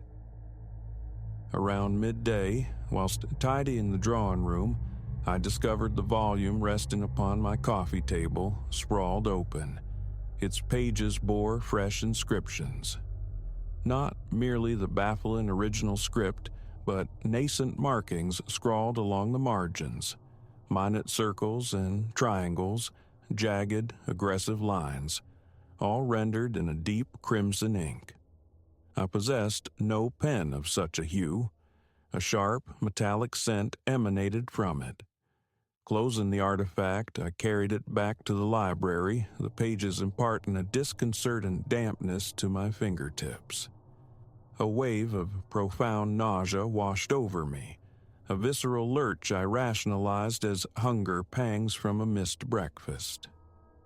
I restored it to the shelf, taking care to wedge it securely between two substantial volumes, preventing slippage. Then I quit the room. 10 minutes later, passing the doorway, my gaze swept across the shelves. The gap yawned empty. The flanking books remained undisturbed, but my recent find had vanished.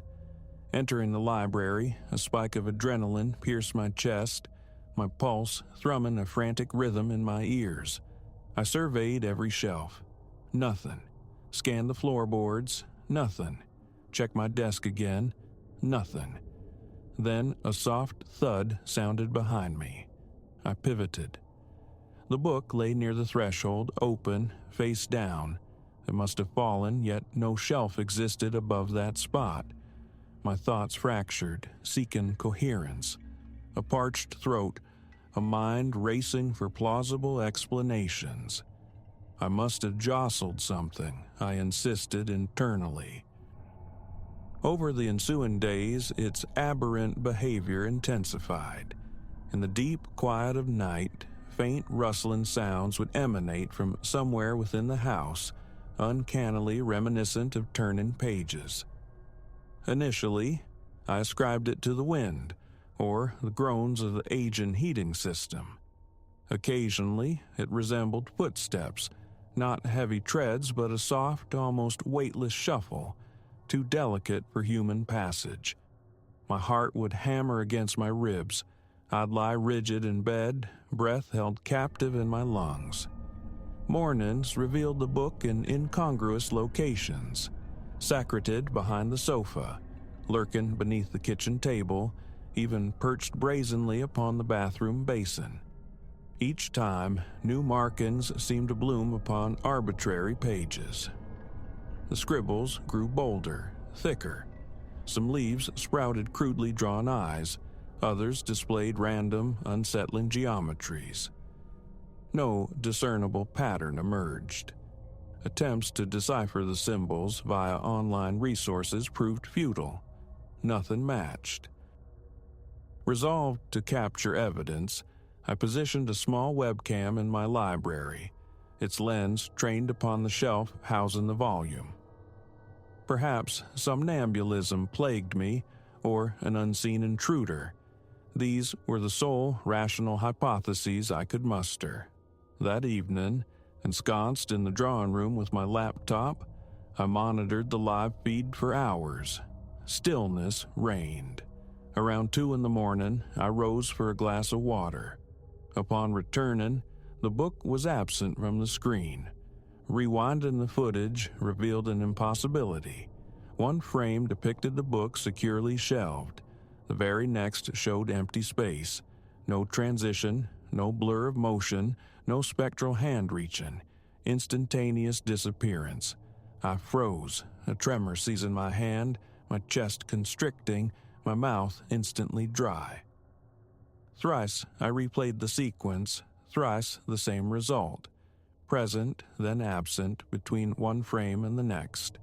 No flicker, no indication of manipulation. Forcing slow, deliberate breaths, I commenced a systematic search of the house, illuminating each room as I progressed. Eventually, I located the book lying on the hallway floor, open to a page freshly adorned with a new sequence of symbols. My heart galloped. Pressing fingertips to the page, the paper felt preternaturally cold, almost icy. The rest of the house felt ordinary. Seizing the volume, I thrust it into a nearby closet and locked the door, deriving a fragile sense of control from the click of the mechanism. The next day, I contacted Dr. Eris Thorne, an acquaintance possessing considerable expertise in rare texts. He requested photographs. I captured several images with my telephone and transmitted them. His reply confirmed its uniqueness.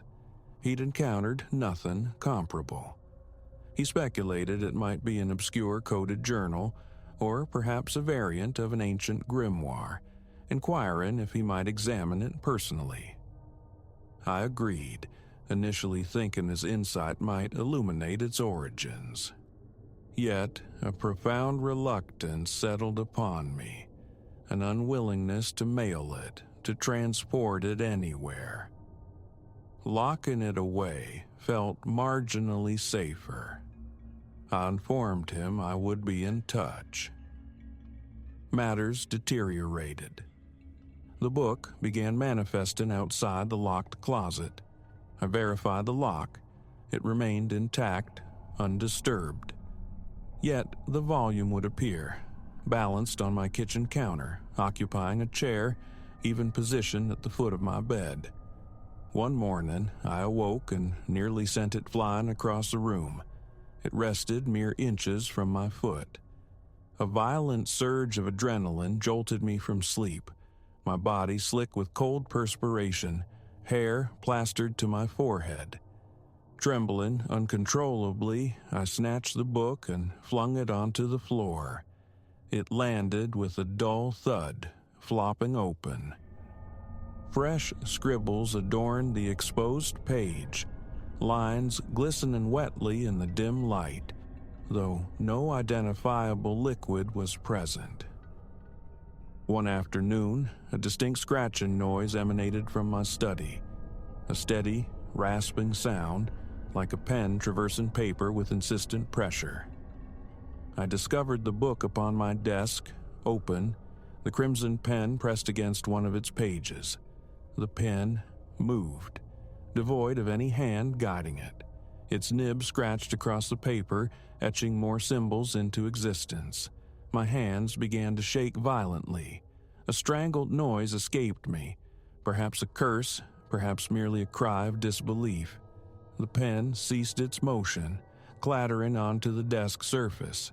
Then, with startling force, the book slammed shut. I backed away from the room, heart pounding erratically, breath catching in short, shallow gasps. Sweat trickled down my neck. No logical framework could contain what I had witnessed. I was utterly alone in the house. Windows secured, doors shut. Explanation remained elusive. The conviction solidified. I had to be rid of this object. I carried it outside, placed it within a sturdy cardboard box, and drove to a local recycling facility. My hands trembled on the steering wheel, yet I compelled myself forward. Upon arrival, I thrust the box into one of the vast industrial bins, watching it slide down amongst the discarded paper. I stood there for a full minute, breathing raggedly, pulse hammering in my skull. Then, returning to my car, I drove home. For several hours, a fragile relief settled over me. I cleaned my house, rearranged shelves, sought distraction in mundane tasks. That night, sleep came somewhat easier. But the following morning, passing my study, I saw it. Perched on my chair, looking even more ancient, its edges appearing more frayed, the scribbles on its first visible page darker, more intense. A physical blow, it felt like, striking my gut. My hands turned icy. The mug I held nearly slipped from my grasp. The realization dawned with crushing finality. There was no simple way to abandon this thing. My next attempt involved fire.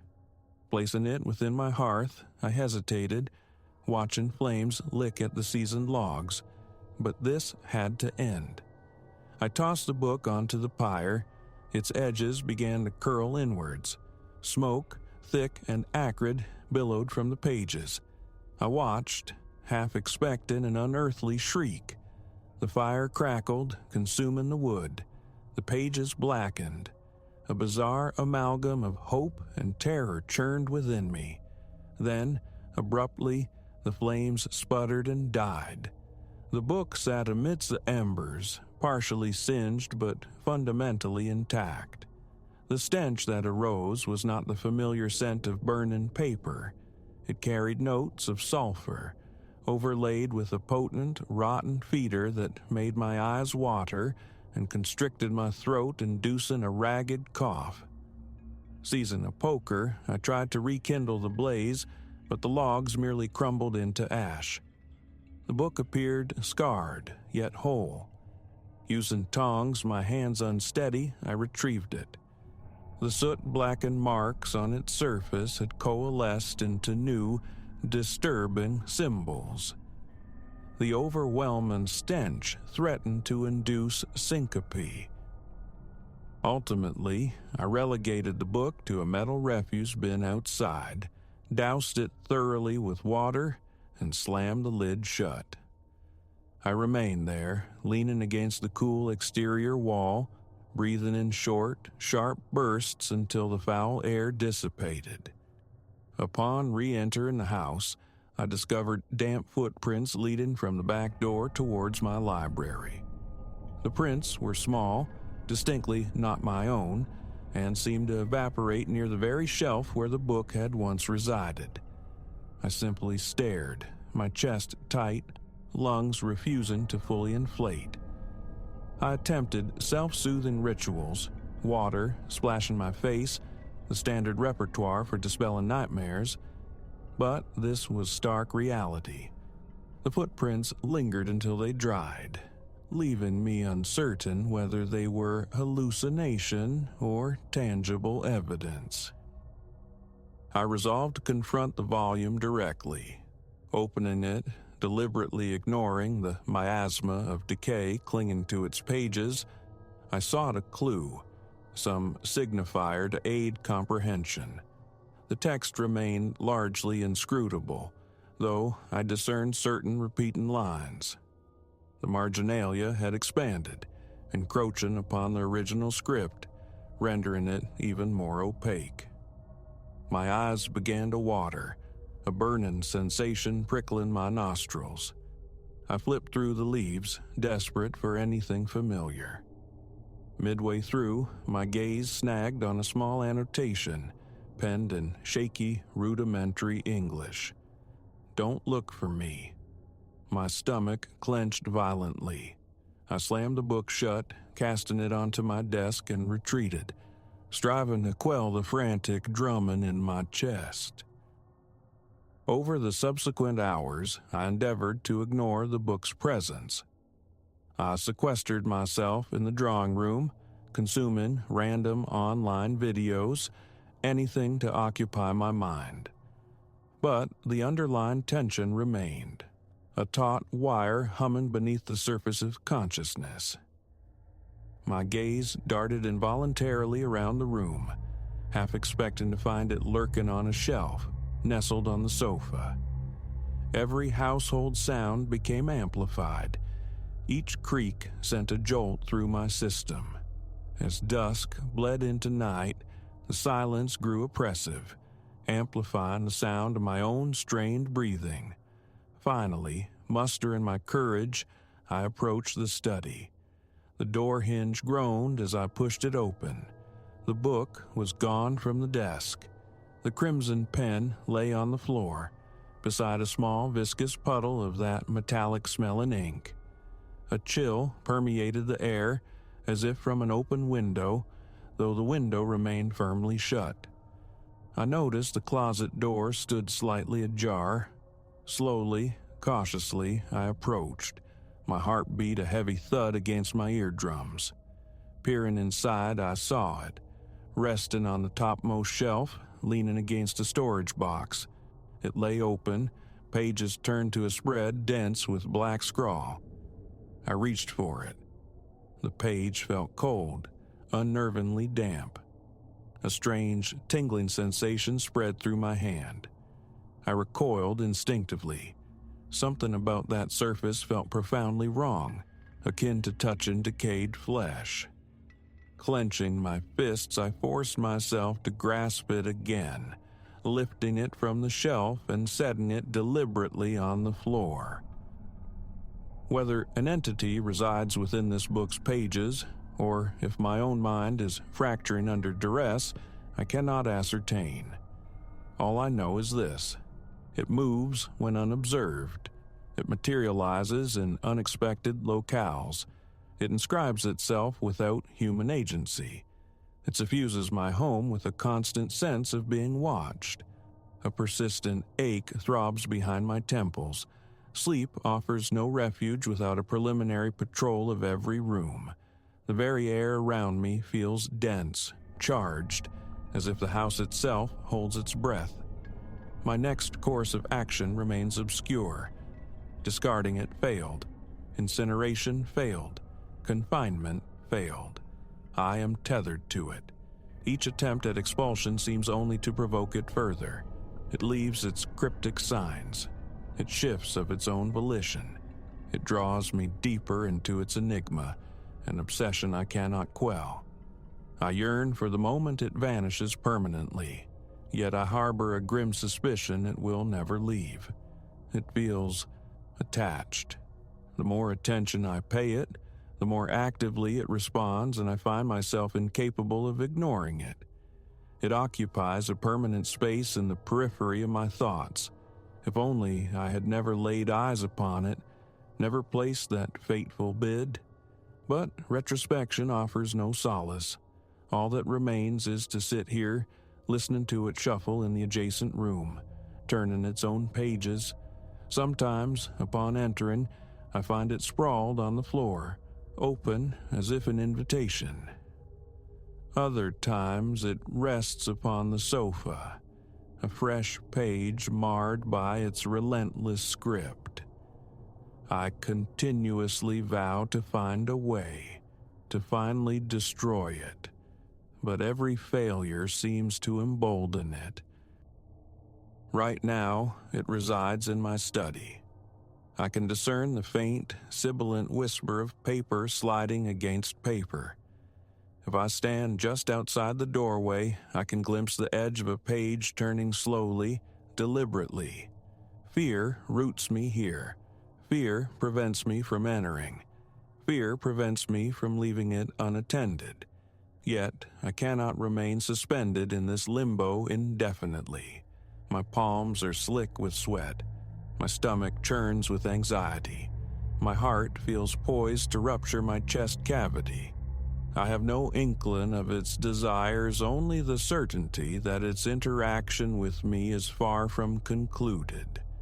And what happens next, that remains terrifyingly unknown.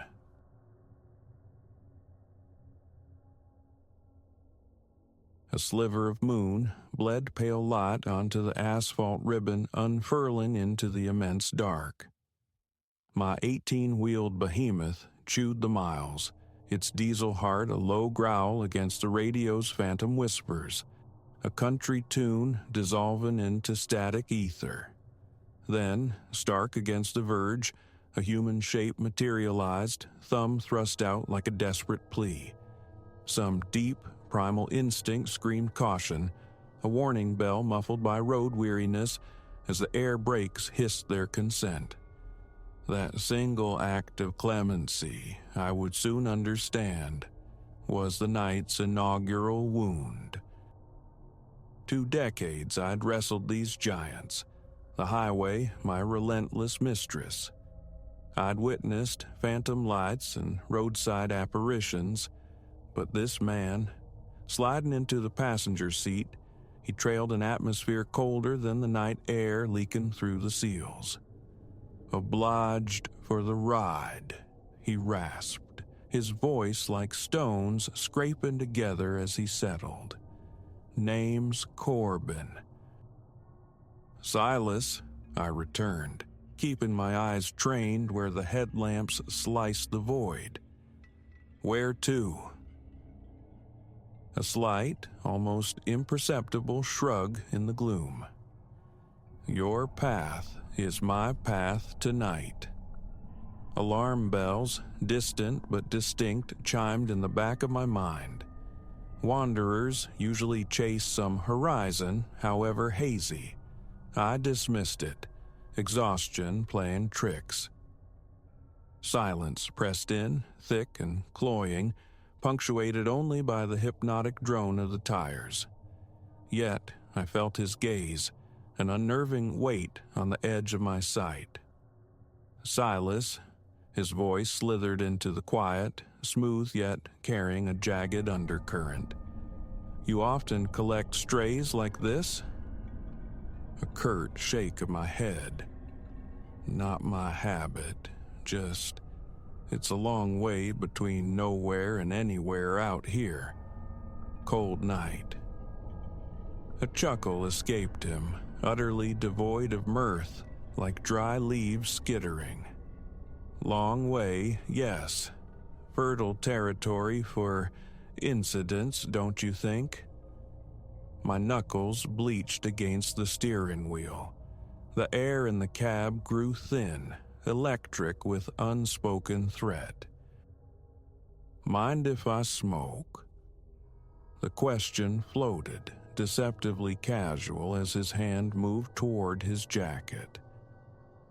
"Actually, I do," I countered, invoking a non-existent company policy.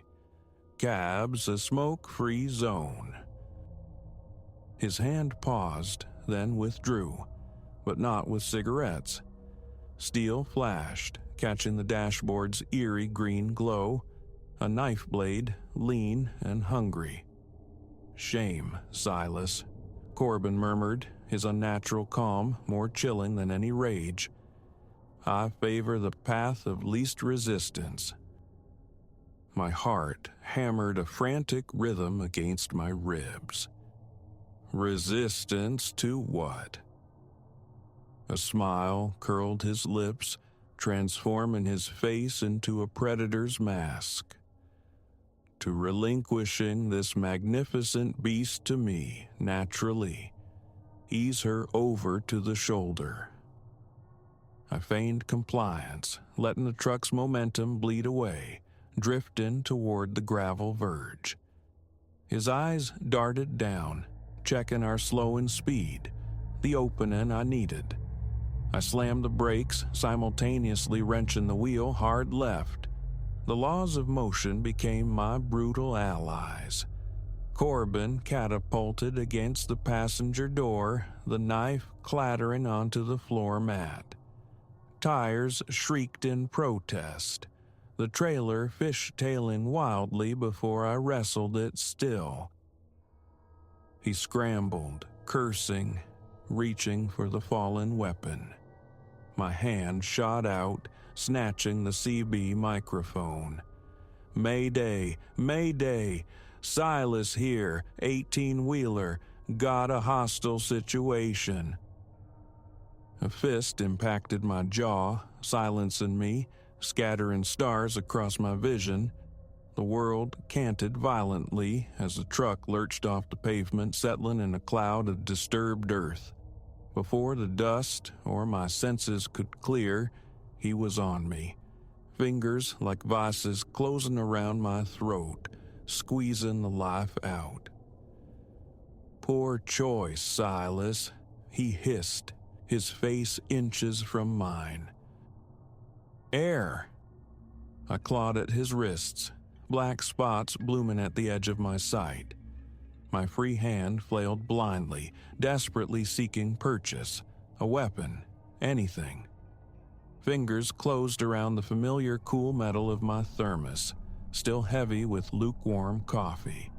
With a final surge of adrenaline-fueled strength, I swung it, connecting with his head with a sickening thud. His grip loosened. I shoved him away, gulping air, the burn in my lungs exquisite. Corbin slumped against the passenger door, dazed but not disabled. No time. I lunged for the door handle, almost falling out into the biting night air. It slapped me awake. Stumbling around the front of the cab, aiming to secure the passenger side, I was too slow. The door burst outward and Corbin tumbled out, the knife miraculously back in his hand. He slashed wildly. A searing agony flared along my forearm as I leaped back. "Making this difficult," he panted, advancing, his eyes gleaming with feral light. "Just the keys, Silas. Let's conclude this." I backed away, mind racing, keys still in the ignition. If he reached them, why? The question felt absurdly inadequate, but it bought a second. He grinned again, that soul-chilling curve of the lips. Because I can. Because watching the fear bloom on your face, it's intoxicating. Ice water sluiced through my veins. This wasn't about the truck. He savored the terror. He never intended for me to walk away. As he lunged, a primal switch flipped. Instead of dodging, I charged forward, meeting him head-on. The collision sent us sprawling onto the rough ground, a frantic tangle of limbs in the dirt. We grappled, grunting, the knife the deadly fulcrum of our struggle. He fought with a manic, wiry strength, but desperation and sheer size were my allies. I managed to pin his knife hand beneath my knee, using my weight, raining punches down with my free hand onto his face. Once, twice, thrice. His grip on the hilt finally spasmed, loosened. I wrenched the knife free, scrambling backward, chest heaving like a bellows. He lay there, blood trickling from his nose, a soft, gurgling laugh bubbling from his throat. "Go on," he wheezed, eyes glittering. "Do it. You want to." The cold weight of the steel felt potent, seductive. The urge to silence him, to end the threat, surged hot and fierce. But, looking into his expectant eyes, I saw his true victory, dragging me down into his darkness. With a ragged exhalation, I hurled the knife far into the impenetrable blackness beyond the headlight's reach. "It's done," I rasped, my voice shredded. "Police are coming. You lost." As if summoned by my words, the distant, mournful cry of sirens began to pierce the night. My Mayday call, swallowed by the struggle, had found a listener after all. Relief, profound and debilitating, weakened my legs. Corbin's laughter fractured, collapsing into racking sobs, a sound more chilling than his earlier menace. I kept my distance, watching him warily as the flashing strobes of blue and red painted the desolate scene, growing closer. The aftermath was a staccato sequence of paramedics tending my arm, uniformed officers taking statements, the world slowly returning to a semblance of normalcy under the harsh glare of floodlights. As dawn painted the eastern sky in bruised purples and tentative golds, a detective approached, notepad in hand. "Silas," he said, his tone grave, "you realize how close you came? This Corbin, we've been tracking him across 3 states. He's linked to at least 4 homicides." A cold wave of nausea washed over me. Another potential statistic, averted by luck and a thermos. I watched as they led Corbin, cuffed and slumped, to a waiting cruiser. Our eyes met one last time. The vacant coldness I saw there would be a ghost haunting my quiet miles for years to come. The sun climbed, bathing the landscape in honest light. My truck, my livelihood, bore only superficial wounds. Its driver was less fortunate. Catching my reflection in the rearview mirror as I climbed back into the familiar cab, I saw a man irrevocably altered, older, etched with the night's grim education. The vast, open road, once a symbol of freedom, now felt subtly menacing. The solitude I'd sometimes railed against now seemed a necessary shield. Yet, beneath the bone-deep weariness, a stubborn ember of satisfaction glowed. I had faced down pure malice and walked away. The engine rumbled, a familiar grounding vibration. Easing the massive rig back onto the highway, I made a silent, unbreakable vow. The passenger seat stays empty. From now on, it was just me, my rig, and the long horizon. And that solitude strangely no longer felt quite so lonely. It felt like survival.